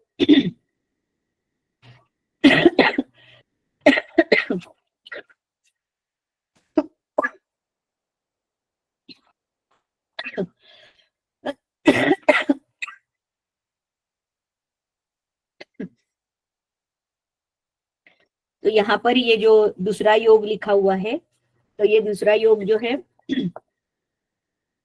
तो ये है कि तिल का चूर्ण, तिल चूर्ण जो है, ये कैसे होना चाहिए? कि सस्नेह और फाणित युक्त, ये हुआ तीसरा योग। या तथा जैसे बोला है, तो सस्नेह फाणित कृशरा, तो सस्नेह और फाणित युक्त कृशरा, ऐसे ये चौथा योग हुआ। फिर है क्षीरपेया घृताढ्योष्णा, तो घृत के साथ या घृत में भर्जित ऐसे, और उष्ण ऐसे क्षीर से बनाई हुई पेया, इसका प्रयोग करना है। नेक्स्ट है दध्नोवा सगुड़ सरहा, तो दधी का सर जो है, ये सगुड़, उसका प्रयोग कर सकते हैं। कभी कभी कुछ लोग ऐसे कहते हैं कि यहाँ दध्नोवा सगुड़ सरहा ऐसे जो बोला है, तो दधी और गुड़, और दधी सर और गुड़, ऐसे 2 योग भी कुछ लोग यहाँ पर कहते हैं। फिर है पेयाच्या पंचप्रसृता स्नेह तंडुल पंचमी ही, तो ये पंचप्रसृत स्नेह जो है, पेया जो है, इसका मतलब है कि जो 4 स्नेह है महास्नेह, ये एक एक प्रसृत, और एक प्रसृत तंडुल, इसी के साथ बनाई हुई जो पेया है, इसे हम पंचप्रसृत पेया कहते हैं, जो कि ये सद्य स्नेहन के लिए सबसे श्रेष्ठ है। तो यहाँ पर 7 योग हुए। पहला जैसे कि प्राज्यमांस, मांसरस प्रभूत मांस के साथ किया गया मांस रस। नेक्स्ट है स्नेहवर्जित पेया। थर्ड है जैसे कि तिलत चूर्ण सस्नेह फाणित। फोर्थ है सस्नेह फाणित कृशरा। फिफ्थ है घृत और उष्ण ऐसे क्षीर पेया। सिक्स्थ है जैसे दधी सर गुड़ के साथ। और सेवंथ है पंचप्राश्रुत पेया। इस तरीके से ये 7 योग यहाँ पर लिखे हुए हैं, जो कि लवणोल बण यानी मांसरस है तो उसमें भी लवण का उल्बणता होना एक्सपेक्टेड है। कृशरा है तो उसमें भी लवण की उल्बणता होना अपेक्षित है। तो इस तरीके से ये लवणोल बण ऐसे देना है जो भी आप सद्य स्नेह के लिए दे रहे हो। अभी लवण जब हम कहते हैं तो अर्थात सैंधव का ही प्रयोग किया जाता है, क्योंकि सैंधवम लवणानम ये हमें सबको पता है। और ये कैसे होता है, तद्य विष्यन्य रुक्षम च सूक्ष्म उष्णम वाई च। तो ये सारा ये जो सैंधव है ये कैसे है, और ये चरक का श्लोक है कि लवण के साथ ये सारा हमें देना है। तो ये कैसे कैसे, इसके गुण कौन कौन से हैं, तो अर्थात अभिसंधि है। अभिसंधि यहाँ पर स्पेशली कि स्रोतोलीन जो दोष है इनका उत्क्लेश करने के लिए यह अभिसंधि गुण यहाँ पर काम करता है। या दोष संघात विच्छेदकम, यानी जो भी वहां पर अगर कुछ अवरोध है तो वो निकाल कर दोषों का उत्क्लेश वहां पर अपेक्षित है। तो ये कर्म सैंधव करता है। अरुक्षम स्नेह अविपरीतम, तो अरुक्ष है ये लवण या सैंधव। इसका मतलब कि स्नेह जैसा वो स्निग्ध नहीं है लेकिन रुक्ष भी नहीं है, इसीलिए उसे अरुक्ष कहा गया है। जो स्नेह के साथ अगर दिया जाता है तो अच्छे से स्निग्धता उत्पन्न करता है। फिर सूक्ष्म, सूक्ष्म स्रोत संचारी अर्थात सूक्ष्माति सूक्ष्म स्रोतस में जाने वाला ये सैंधव है। वो स्नेह का वीर्य भी उसी के साथ चला जाता है, तो इसीलिए ये लवण देना है। उष्णम स्नेह विलायनम, तो अर्थात स्नेह विलयन के लिए भी ये उष्ण गुण का उपयोग होता है। और व्यवाई अखिल देह व्याप्ति पूर्वक पाकगामी, तो अर्थात अग्नि की अपेक्षा न रखते हुए अगर सैंधव के साथ ये स्नेह दिया जाता है तो वो कैसे होता है कि व्यवाई कर्म वहां पर दिखता है। अग्नि की अपेक्षा या पाक की अपेक्षा न रखते हुए स्नेह का जो संचार है वो सर्व स्रोतस में हो जाता है। तो इसीलिए लवणोल बण ऐसे ये सद्य स्नेह के 7 प्रयोग आए हैं।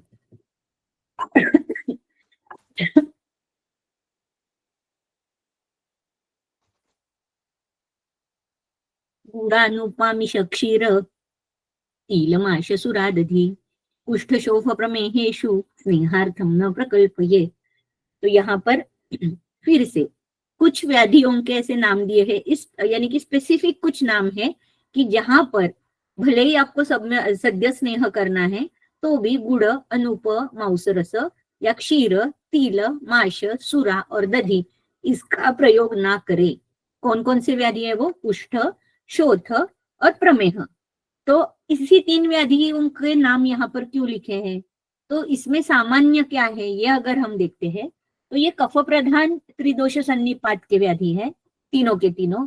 यहाँ पर अगर दुष्य देखते हैं तो त्वक, रक्त, मांस, मेद, वसा, लसिका, इस तरीके का कुछ दोष और दुष्यों का संग्रह यहाँ पर मिलता है।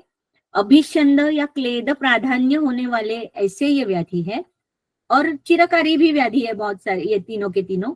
तो उसी की वजह से यहाँ पर अगर आपको सम्यक स्निग्धता या सद्य स्नेह भी अगर यहाँ पर देना है तो गुड़, अनुपम औसरस या क्षीर, तिल, माश, सुरा और दधी इसका उपयोग ना करें। तो जब भी ये 3 व्याधि हमारे सामने आते हैं, और अगर जैसे कि पहले दिन, वमन के पहले दिन अगर हमें कुछ उत्क्लेश के लिए देना है तो यहाँ पर भी ये ध्यान में रखना चाहिए कि ये जो सारे पदार्थ है ये वहां पर ना दे। अभी ये गुड़ आदि जो सारे दिए हुए उसके कुछ गुणधर्म हम देखेंगे। तो गुड़ जो है यहाँ पर यानी पुराण और नव ऐसे 2 भाग होते हैं। पुराण का मतलब है 1 साल के बाद और 3 साल के पहले। अगर पुराना गुड़ है तो उसका उपयोग हम कर सकते हैं, एक्चुअली वही एक्सपेक्टेड होता है। लेकिन अभी भी मार्केट में जो गुड़ अवेलेबल है ये कैसा होता है, नव गुड़ है, अधौत गुड़ है, जिसके ये सारे गुण हैं जो कि बहुत ही गुरु है। फिर जैसे अनुपम औस है, तो अनुपम औस अगर हम कहते हैं तो उसमें सुश्रुत में बहुत सारे प्रकार दिए, जैसे यहाँ पर कुलचरा, जैसे पानी के सानिध्य में रहने वाले प्राणी जैसे गज। फिर है प्लव, जैसे जो एक्चुअली पानी में तैरते हैं, जैसे कि हंस। फिर कोशस्थ यानी जो शंख है उसके ऊपर, यानी शंख ये एक कोश है और उसके अंदर एक प्राणी रहता है, तो उसे हम कहते हैं कोशस्थ। पादीन यानी कि पानी में ही रहने वाले या बाहर पानी के सानिध्य में रहने वाले, लेकिन जिनको पैर है, जैसे कूर्म है, इस तरीके के प्राणी। और मत्स्य, तो मत्स्य के भी दो प्रकार सुश्रुत ने कहे कि नादेय और सामुद्र। तो एक जनरलाइज अनुपम अंश जो है उसके गुण कौन कौन से है, तो ये मधुर है, स्निग्ध है, गुरु है, शीत है, कफवर्धक है, यानी ये उत्क्लेश करने वाले है। फिर जैसे है कि क्षीर, तो हमें पता है कि क्षीर भी मधुर है, स्निग्ध है, गुरु है, कफवर्धक है। तिल है, तो तिल भी कैसे है, कफ पित्त कृत है। माश है, जो कि एक्चुअली शिंबी धान्य में बहुत ही अवर बताया गया है, मलकर है, श्लेष्म पित्त बढ़ाने वाला है। फिर सुरा है, सुरा भी गुरु स्निग्ध है, कफकर है, मेदमूत्र वृद्धि करने वाला है।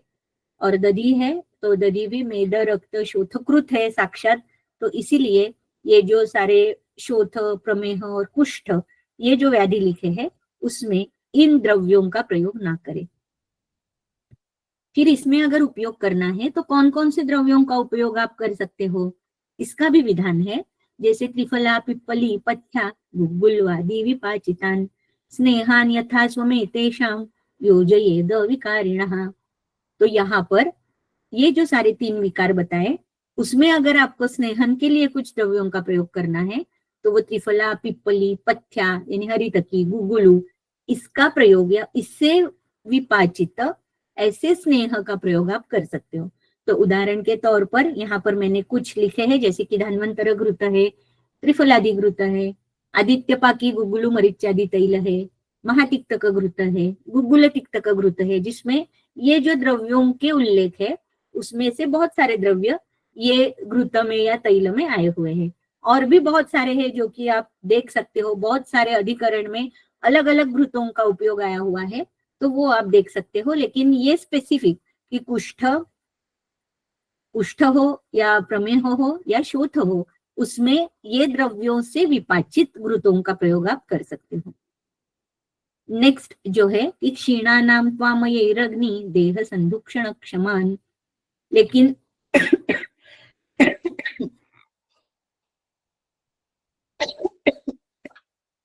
सॉरी,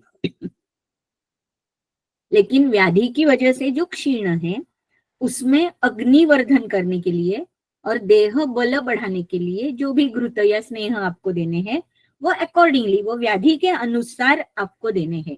तो जैसे ये तीन व्याधि स्पेसिफिक बताया कि उसमें आपको कौन से द्रव्यों का प्रयोग नहीं करना है, कौन से द्रव्यों का प्रयोग करना है, ये बताते हुए ही ये कहते हैं कि अगर व्याधि से क्षीण देह है तो अर्थात अग्निवर्धन करने के लिए और व्याधि का बल बढ़ाने के लिए जो द्रव्य वहां पर आपको उपयुक्त लगते हैं उनसे सिद्ध ऐसा स्नेह आप व्याधि में दे सकते हो।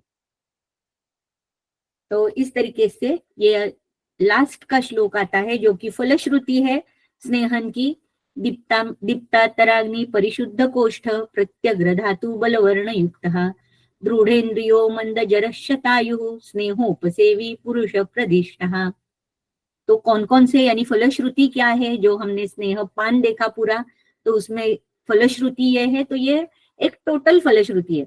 सिर्फ यानी कि शोधनांग या शमन या ब्रूहण इस तरीके का ना करते हुए एक जनरलाइज स्नेहन के कौन कौन से गुण होंगे, जनरलाइज स्नेहन की फलश्रुति क्या होगी, इस तरीके का ये वर्णन है।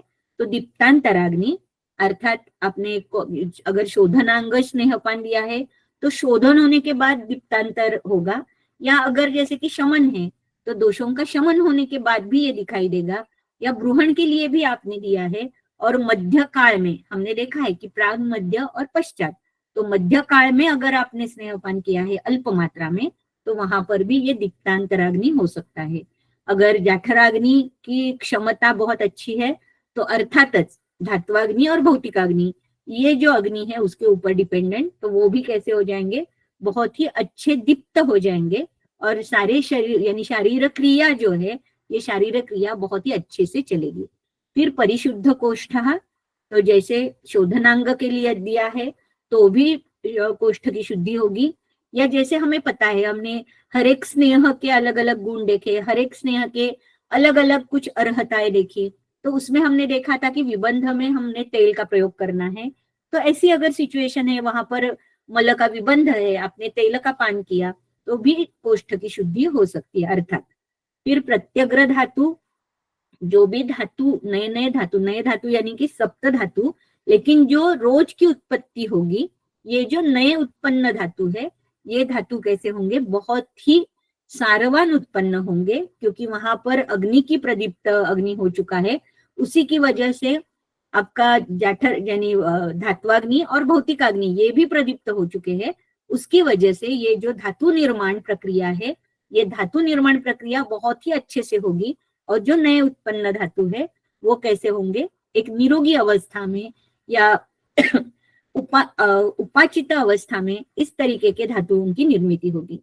बलवर्ण युक्त, तो वो जो व्यक्ति है ये कैसे होगी, उसे बल प्राप्त होगा, वर्ण प्राप्त होगा।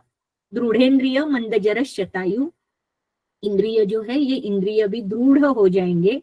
मंदजर यानी जो वृद्धापकाल है, ये कैसे होगा, मंद होगा। तो मंद होगा यानी अकाली जो है वो वहां पर नहीं आएगा।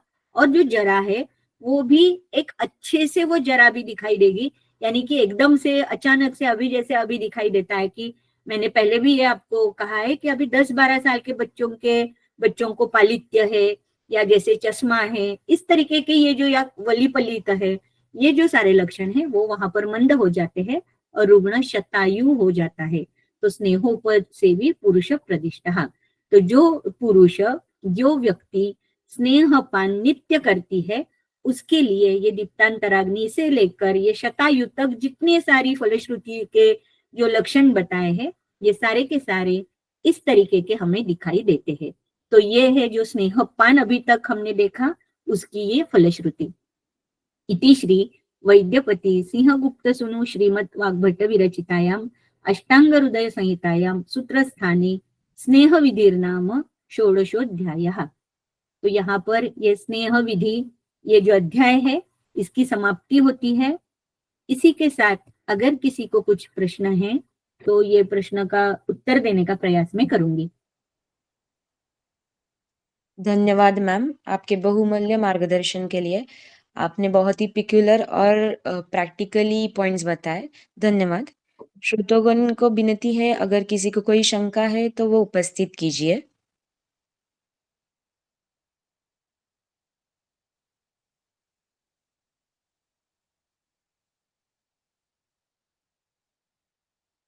मैम, चैट बॉक्स में एक शंका आई है। हाँ बोलिए।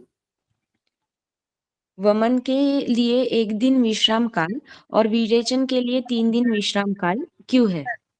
एक्चुअली ऐसे माना जाता है कि जो एक दिन बीच में है, तो दोषों की गति शाखा से कोष्ठ में हो गई, लेकिन वो पहले दिन आमाशय में है।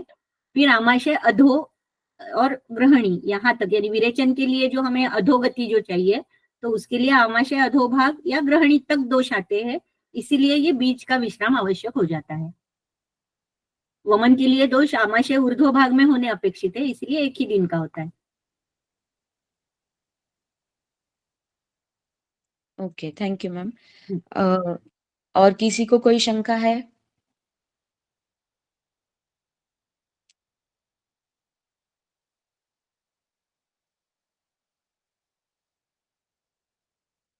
Hello ma'am. हाँ यस।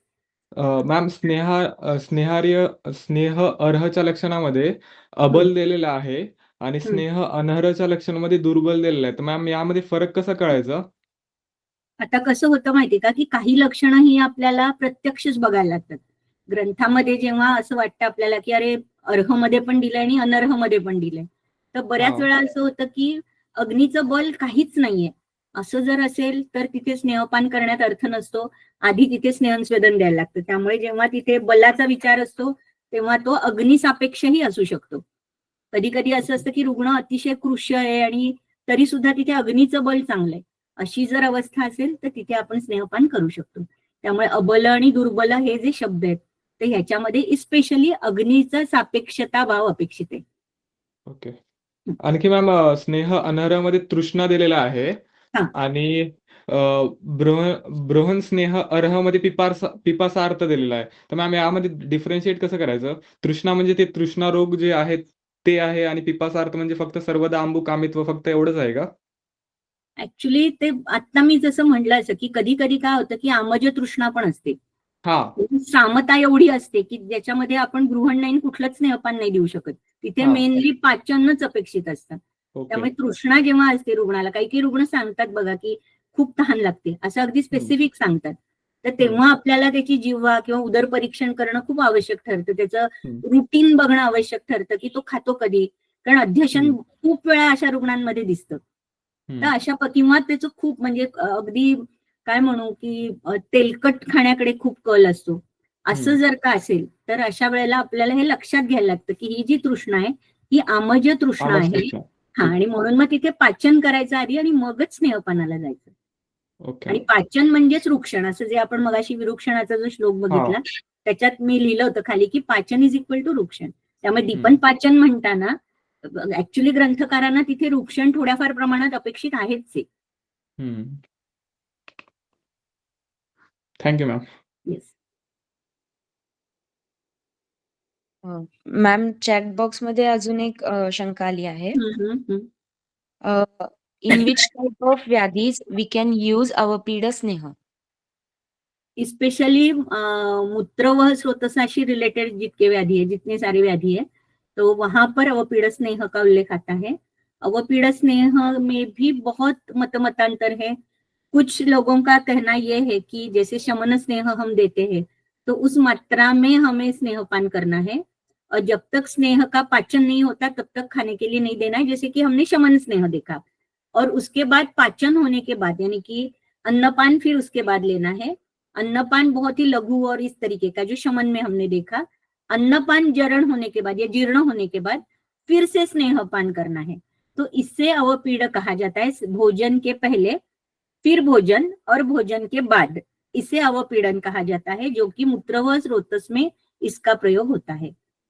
तो मूत्राचमरी में स्पेशली अवपीड़न स्नेह का प्रयोग मैं करती हूँ, लेकिन ये शमन मात्रा में इतना बड़ा प्रयोग नहीं करती.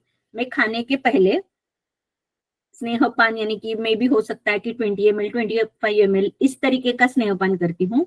उसके बाद भोजन और भोजन के तुरंत बाद फिर से स्नेहपान, इस तरीके का मैं करती हूँ. लेकिन इसमें यानी कि एग्जैक्टली उसका निर्देश नहीं है. बहुत सारे वैद्य कुछ अलग अलग प्रकार से ये अवपीड़ा करते हैं, लेकिन मैं जो करती हूँ वो मैंने आपको बताया. लेकिन मूत्रवाह स्रोतस के लिए अवपीड़ा का प्रयोग होता है. Good morning ma'am. हम्म. हे आता अवपीडक स्नेह तुम्ही सांगितलं ना, हम्म. तर सुरुवातीला दिलं भोजनाच्या सुरुवातीला आणि नंतर भोजनोत्तर असं जेव्हा आपण करतो तर तेव्हा अजीर्ण होण्याचे चान्सेस हे आपल्या डोक्यात असतातच. राहतात. म्हणून तर हा आपण प्रमाण खूप सांगावं लागतं रुग्णाला जेवणाचं. हा कारण असं होतं की त्यांना हे सांगावं लागतं की तुम्हाला आधी आणि नंतर तूप आहे समजा, तर त्या तुपाची मात्रा 25 म्हणजे 50 ml जर पोटात जाणार असेल आणि आपला जर रोजचा आहार तुमचा काय 2 पोळ्या भात असा असेल, एक जनरल सांगते म्हणजे मी, तर तुम्हाला तिथे निश्चितपणे 2 पोळ्यांच्या ऐवजी एकच पोळी खायची. भात जर का काय वाटीभर खात असेल तर अर्धा वाटीच खा, कारण नाहीतर त्याचं अजीर्णाची लक्षणं उत्पन्न होऊ शकतात. हे आपल्याला खूप आधी सांगावं लागतं पेशंटला. हे बरोबर आहे. बरोबर. पण यामध्ये आज असं म्हणजे एक 3 दिवस आपण केलेलं आहे, 7 दिवस केलेलं आहे. असं जेव्हा आपण अवपीडक स्नेह केलंय आणि त्याच्यानंतर किंवा पहिलाच दिवस असेल, तर पेशंटला पहिला दिवस इन द सेन्स त्यांनी काही कारणास्तव सोडलं असेल. 1 दिवस त्यांनी केलंय, दुसऱ्या दिवशी त्यांची भूक चांगली आहे. ते परत जेवलेले आहेत. पण तिसऱ्या दिवशी अजिबातच भूक नाही. तिसऱ्या किंवा चौथ्या दिवशी म्हणजे तो स्नेहाजीर्ण पकडावा का? कारण आज घेतलेलं आहे स्नेहन. उद्या पेशंट चांगला आहे. पण परवा त्याला जाणवतंय की आता अजिबातच भूक नाही आणि पडू म्हणजे एक जी ग्लानी आहे स्नेहाची बरोबर. तर ती जाणवते. पण प्रश्न असा राहतो की काल असं नव्हतं. काल तरी पूर्ण दोन्ही वेळचं खाणं झालेलं आहे. ॲक्टिव्ह पूर्ण दिवस गेलेला आहे. मग हे जे स्नेह तोपर्यंत उरतं ना शरीरामध्ये, तर तेव्हा हे कोणत्या अवस्थेमध्ये आणि कसं राहतं? की कारण मधल्या त्या फेजमध्ये भूकही लागते. मधले 2 ते 3 अन्नकाळ बरोबर होतात. त्याचं रुटीन जे आहे ते बरोबर होतं आणि बरोबर. सडन 3ऱ्या किंवा 4थ्या दिवशी हा अजीर्ण दिसायला लागतो आणि पूर्ण पेशंट पूर्ण ग्लानी अवस्थेमध्ये असतो. म्हणजे काही करायची इच्छा नाही, अन्न बघायची इच्छा नाही हं, आणि एखादी लूज मोशन त्याला जाणवते आणि तेव्हा ती पिच्छिल अशी जाणवते. बरोबर. तर मग इतका हा हा विचार कसा करावा? म्हणजे अशा काही केसेसमध्ये असं होतं तेव्हा? होतं, बरोबर. आता असं होतं बऱ्याच वेळा, की पहिला स्नेहपान झालं म्हणजे अवपीडकाचंच म्हणताय ना तुम्ही? कुठलाही स्नेहपान असेल तरी हे असं अवपीडकाचा तरी मला अजून प्रश्न आहेत मॅडम, की अवपीडक दिल्यानंतर जे साधं जेवण आपण जेवायला सांगतो, जसं आता पोळी हं, भात आपण सांगितलं, हं, हं. तर तेव्हा ते जेवण आणि अवपीडक स्नेह हे बरोबर जातं का? कारण बऱ्याच वेळेला सगळ्यांच्या घरचे फोडणी कशी आहेत आणि करण्याचं त्यांचं कसं आहे, बरं. हे सगळं फार डिफर होत असतं. डिफर होतं, खरंय. नाही हां, म्हणूनच मी हां. म्हटलं, की अवपीड स्नेहाचा शमनासारखा जर उपयोग केला, तर कदाचित जास्त फायदा होईल, की मोठ्या मात्रेत 12 तास पचेपर्यंत काही खायचं नाही. असं जर दिलं तर कदाचित चांगला उपयोग होईल. पण प्रॅक्टिकली हे खूप अवघड जातं करणं.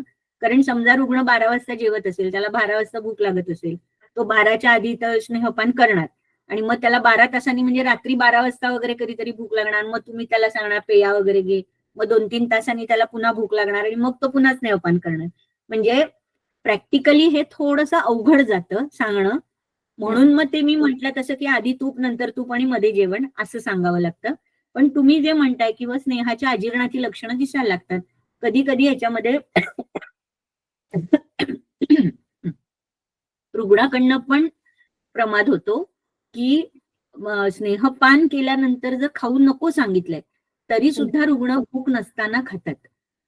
त्यांना बरोबर. असं वाटतं, की मला भूक लागली. जे मी मगाशी जीर्णाजीर्ण विषंकायाम जे म्हटले, तर त्या हां. पद्धतीने होतं आणि म्हणून ते अजीर्ण दिसायला लागतं तिथे. अशी सुद्धा बऱ्याच वेळा घटना घडतात. किंवा दुसरी स्टेप, की जर का जी मात्रा आहे घृताची, स्नेहाची जी काही तुम्ही देताय ती, हां. ती मात्रा त्या रुग्णाला जर योग्य नसेल, त्याच्या अग्नीला, रुग्णाला म्हणण्यापेक्षा, तरी सुद्धा स्नेहाच्या अजीर्णाची लक्षणं दिसू शकतात. हां, पण माझा तो प्रश्न एकच राहतोय मॅडम, म्हणजे मला समजलेला नाहीये अजून, की फार मीही विचार केले त्याच्यावरती.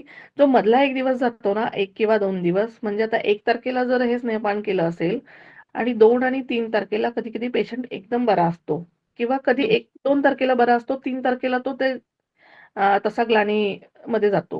हो ना, मग आणि जेव्हा त्याचा अग्नी चांगला असतो ना, तेव्हा तो कदाचित जास्त खातो. त्याला असं वाटतं, की अग्नी प्रदीप्त झालाय आपला. तो त्या पहिल्या दिवसाच्या स्नेहामुळे झालाय. त्यामुळे तो राइट. दुसऱ्या हां, दिवशी हां. जास्त अन्न खातो आणि ते जास्त खातोय, ते जास्त खाल्ल्यामुळे जो अग्नीवरचा ताण आहे ना, त्याच्यामुळे आलेली ती सामता आहे आणि म्हणून ग्लानीसारखी लक्षणं दिसू शकतात. राइट. हं, हां, मॅडम समजलं.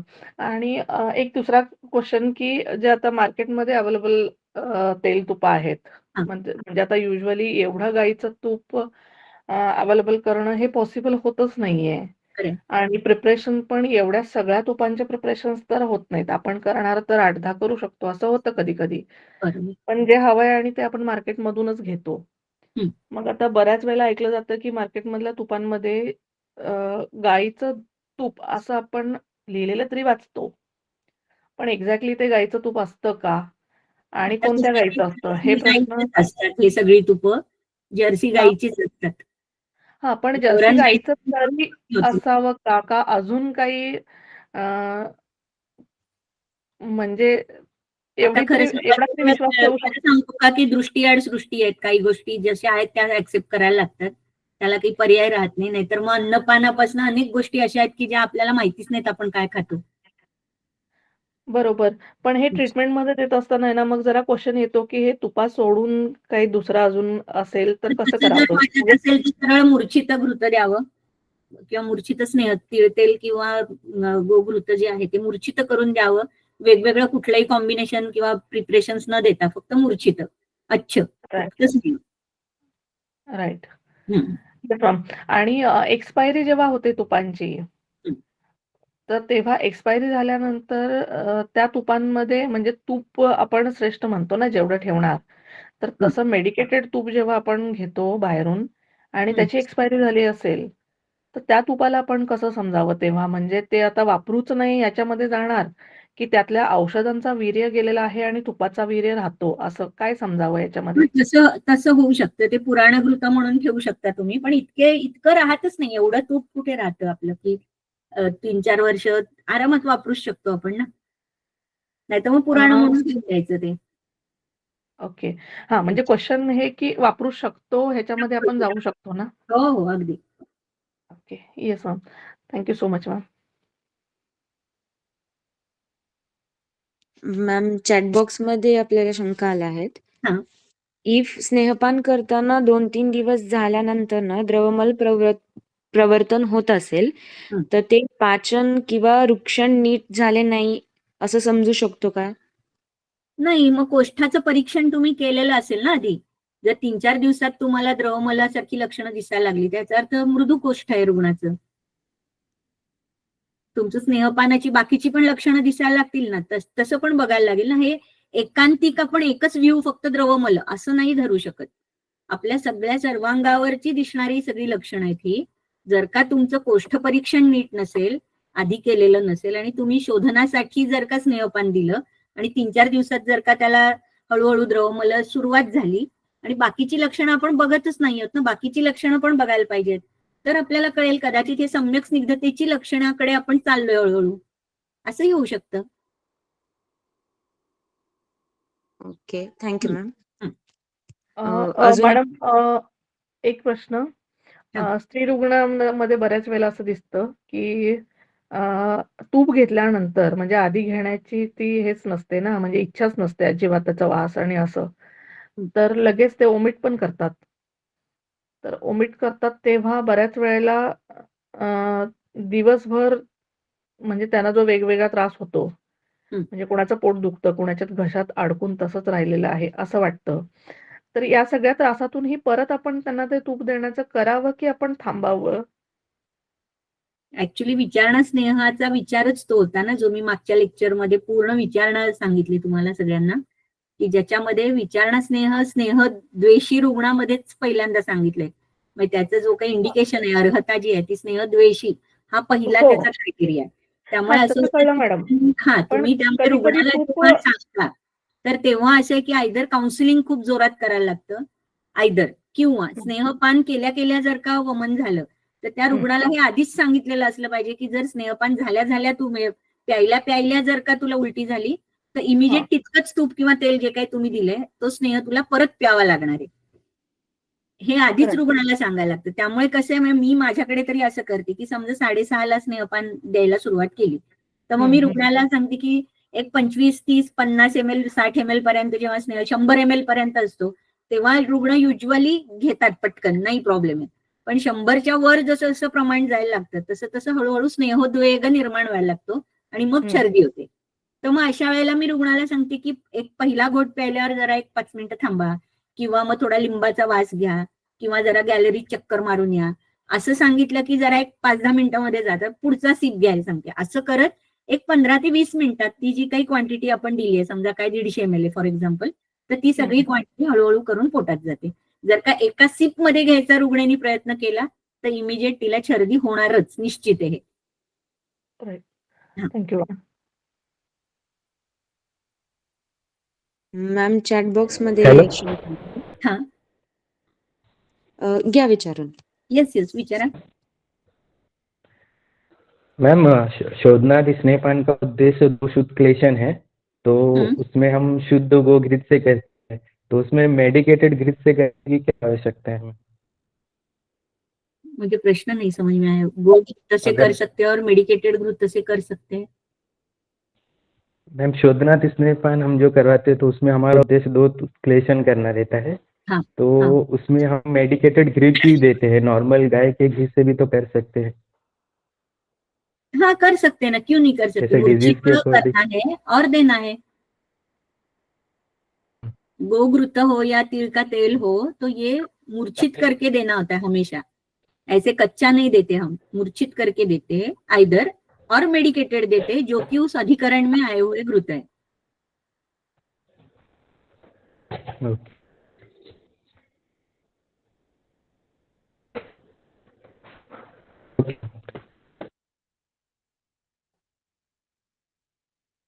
चैट बॉक्स में शंका है मैम.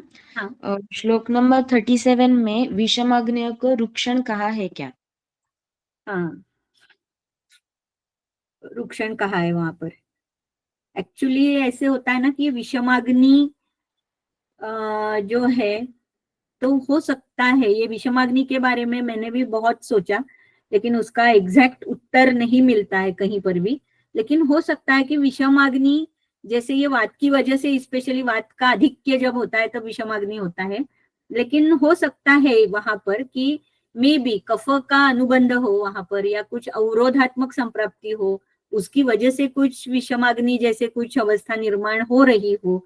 ऐसी अगर अवस्था, क्योंकि उसी के पहले भूरी श्लेष्माणु लिखा है, तो ऐसी अगर सिचुएशन है तो वहां पर रुक्षण करके फिर स्नेहपान करना है, ऐसे हो सकता है, ऐसे मुझे लगता है। क्योंकि ये विषमाग्नि के बारे में थोड़ा सा संभ्रम है, क्योंकि वात प्राधान्य होता है विषमाग्नि में, और फिर वहां पर रुक्षण क्यों करना है, ऐसा ही प्रश्न ये उपस्थित हो सकता है ना, ऐसा ही एक्सपेक्टेड है ना। Yes ma'am. हाँ, तो जैसे मैंने कहा कि हो सकता है कि वहां पर ये विषमाग्नि जो है उसका कारण, अगर उस यानी कि रुग्ण का जो आहार विहार है उसके ऊपर अगर ये विषमाग्नि निर्भर है, तो वहां पर आप रुक्षण कर सकते हो, ऐसे मुझे प्राइमरीली तो लगता है। अदरवाइज ये विषमाग्नि का एग्जैक्टली अर्थ, यानी अर्थ नहीं कहूंगी, लेकिन उसका एक कार्य कारण भाव जो है वो थोड़ा सा डिफिकल्ट है समझने में, और कहीं पर भी इसका बहुत एक्सप्लेनेशन नहीं आया है। Okay ma'am. हं. नेक्स्ट आहे, घशाला कोरड पडणे हे तृष्णा इंडिकेट करते का? करू शकते, ते त्याचं एक लक्षण म्हणून आपण घेऊ शकतो. तृष्णा अध्याय आहे जो चरकातला ना, तो वाचलात की तोही तुम्हाला कळेल की घशाला कोरड पडणं हा केवळ तृष्णा असं नाही, पण ती तृष्णेचं एक लक्षण असू शकतं ना. येस. हं. Last question ma'am. हं. रक्तमोक्षण देण्यापूर्वी वर्धमान मात्रेमध्ये 2-3 दिवस बिफोर रक्तमोक्षण शुड स्नेहपान शुड बी गिवन इन वर्धमान मात्रा फॉर 2-3 days.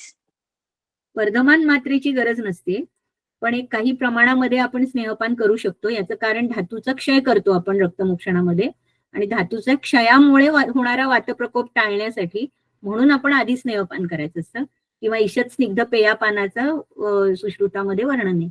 ईषत स्निग्ध पेयापान करायचे आधी आणि मग रक्तमोक्षण करायचं, वातप्रकोप होऊ नये म्हणून, कारण धातू क्षय आहे ना डायरेक्ट. त्यामुळे Yes. वर्धमानाची गरज नाही, पण स्नेहपान करू शकतो आधी. ओके. Thank you ma'am. किसी को कोई और शंका है? Thank you ma'am. Thank you for this great question answer session. Thank you very much, सबको प्रणाम। जो भी मुझे आ रहा था मैंने वो बताने की कोशिश की है। कुछ हो सकता है कि जो एक मर्यादा है मेरी बुद्धि को भी, तो उसी की वजह से कुछ प्रश्न शायद हो सकता है कि उसके उत्तर मैंने पूरी तरीके से, यानी कि आपका समाधान नहीं हुआ होगा, लेकिन मैंने तो मेरी तरफ से पूरा एक्सप्लेन करने की कोशिश की है। तो मैं संविता बोध इस ग्रुप को बहुत बहुत धन्यवाद दूंगी कि मुझे ये अवसर मिला। तो बहुत बहुत धन्यवाद सभी का। Thank you ma'am. तुम्ही वेळात वेळ काढून हे सेशन अरेंज केलं आणि really thank you so much for your great guidance. Thank you. Yes. तो आज का सत्र यही समाप्त करते हैं. आगे के सत्र की जानकारी व्हाट्सएप ग्रुप पर आ जाएगी. Thank you ma'am. Yes. Thank you.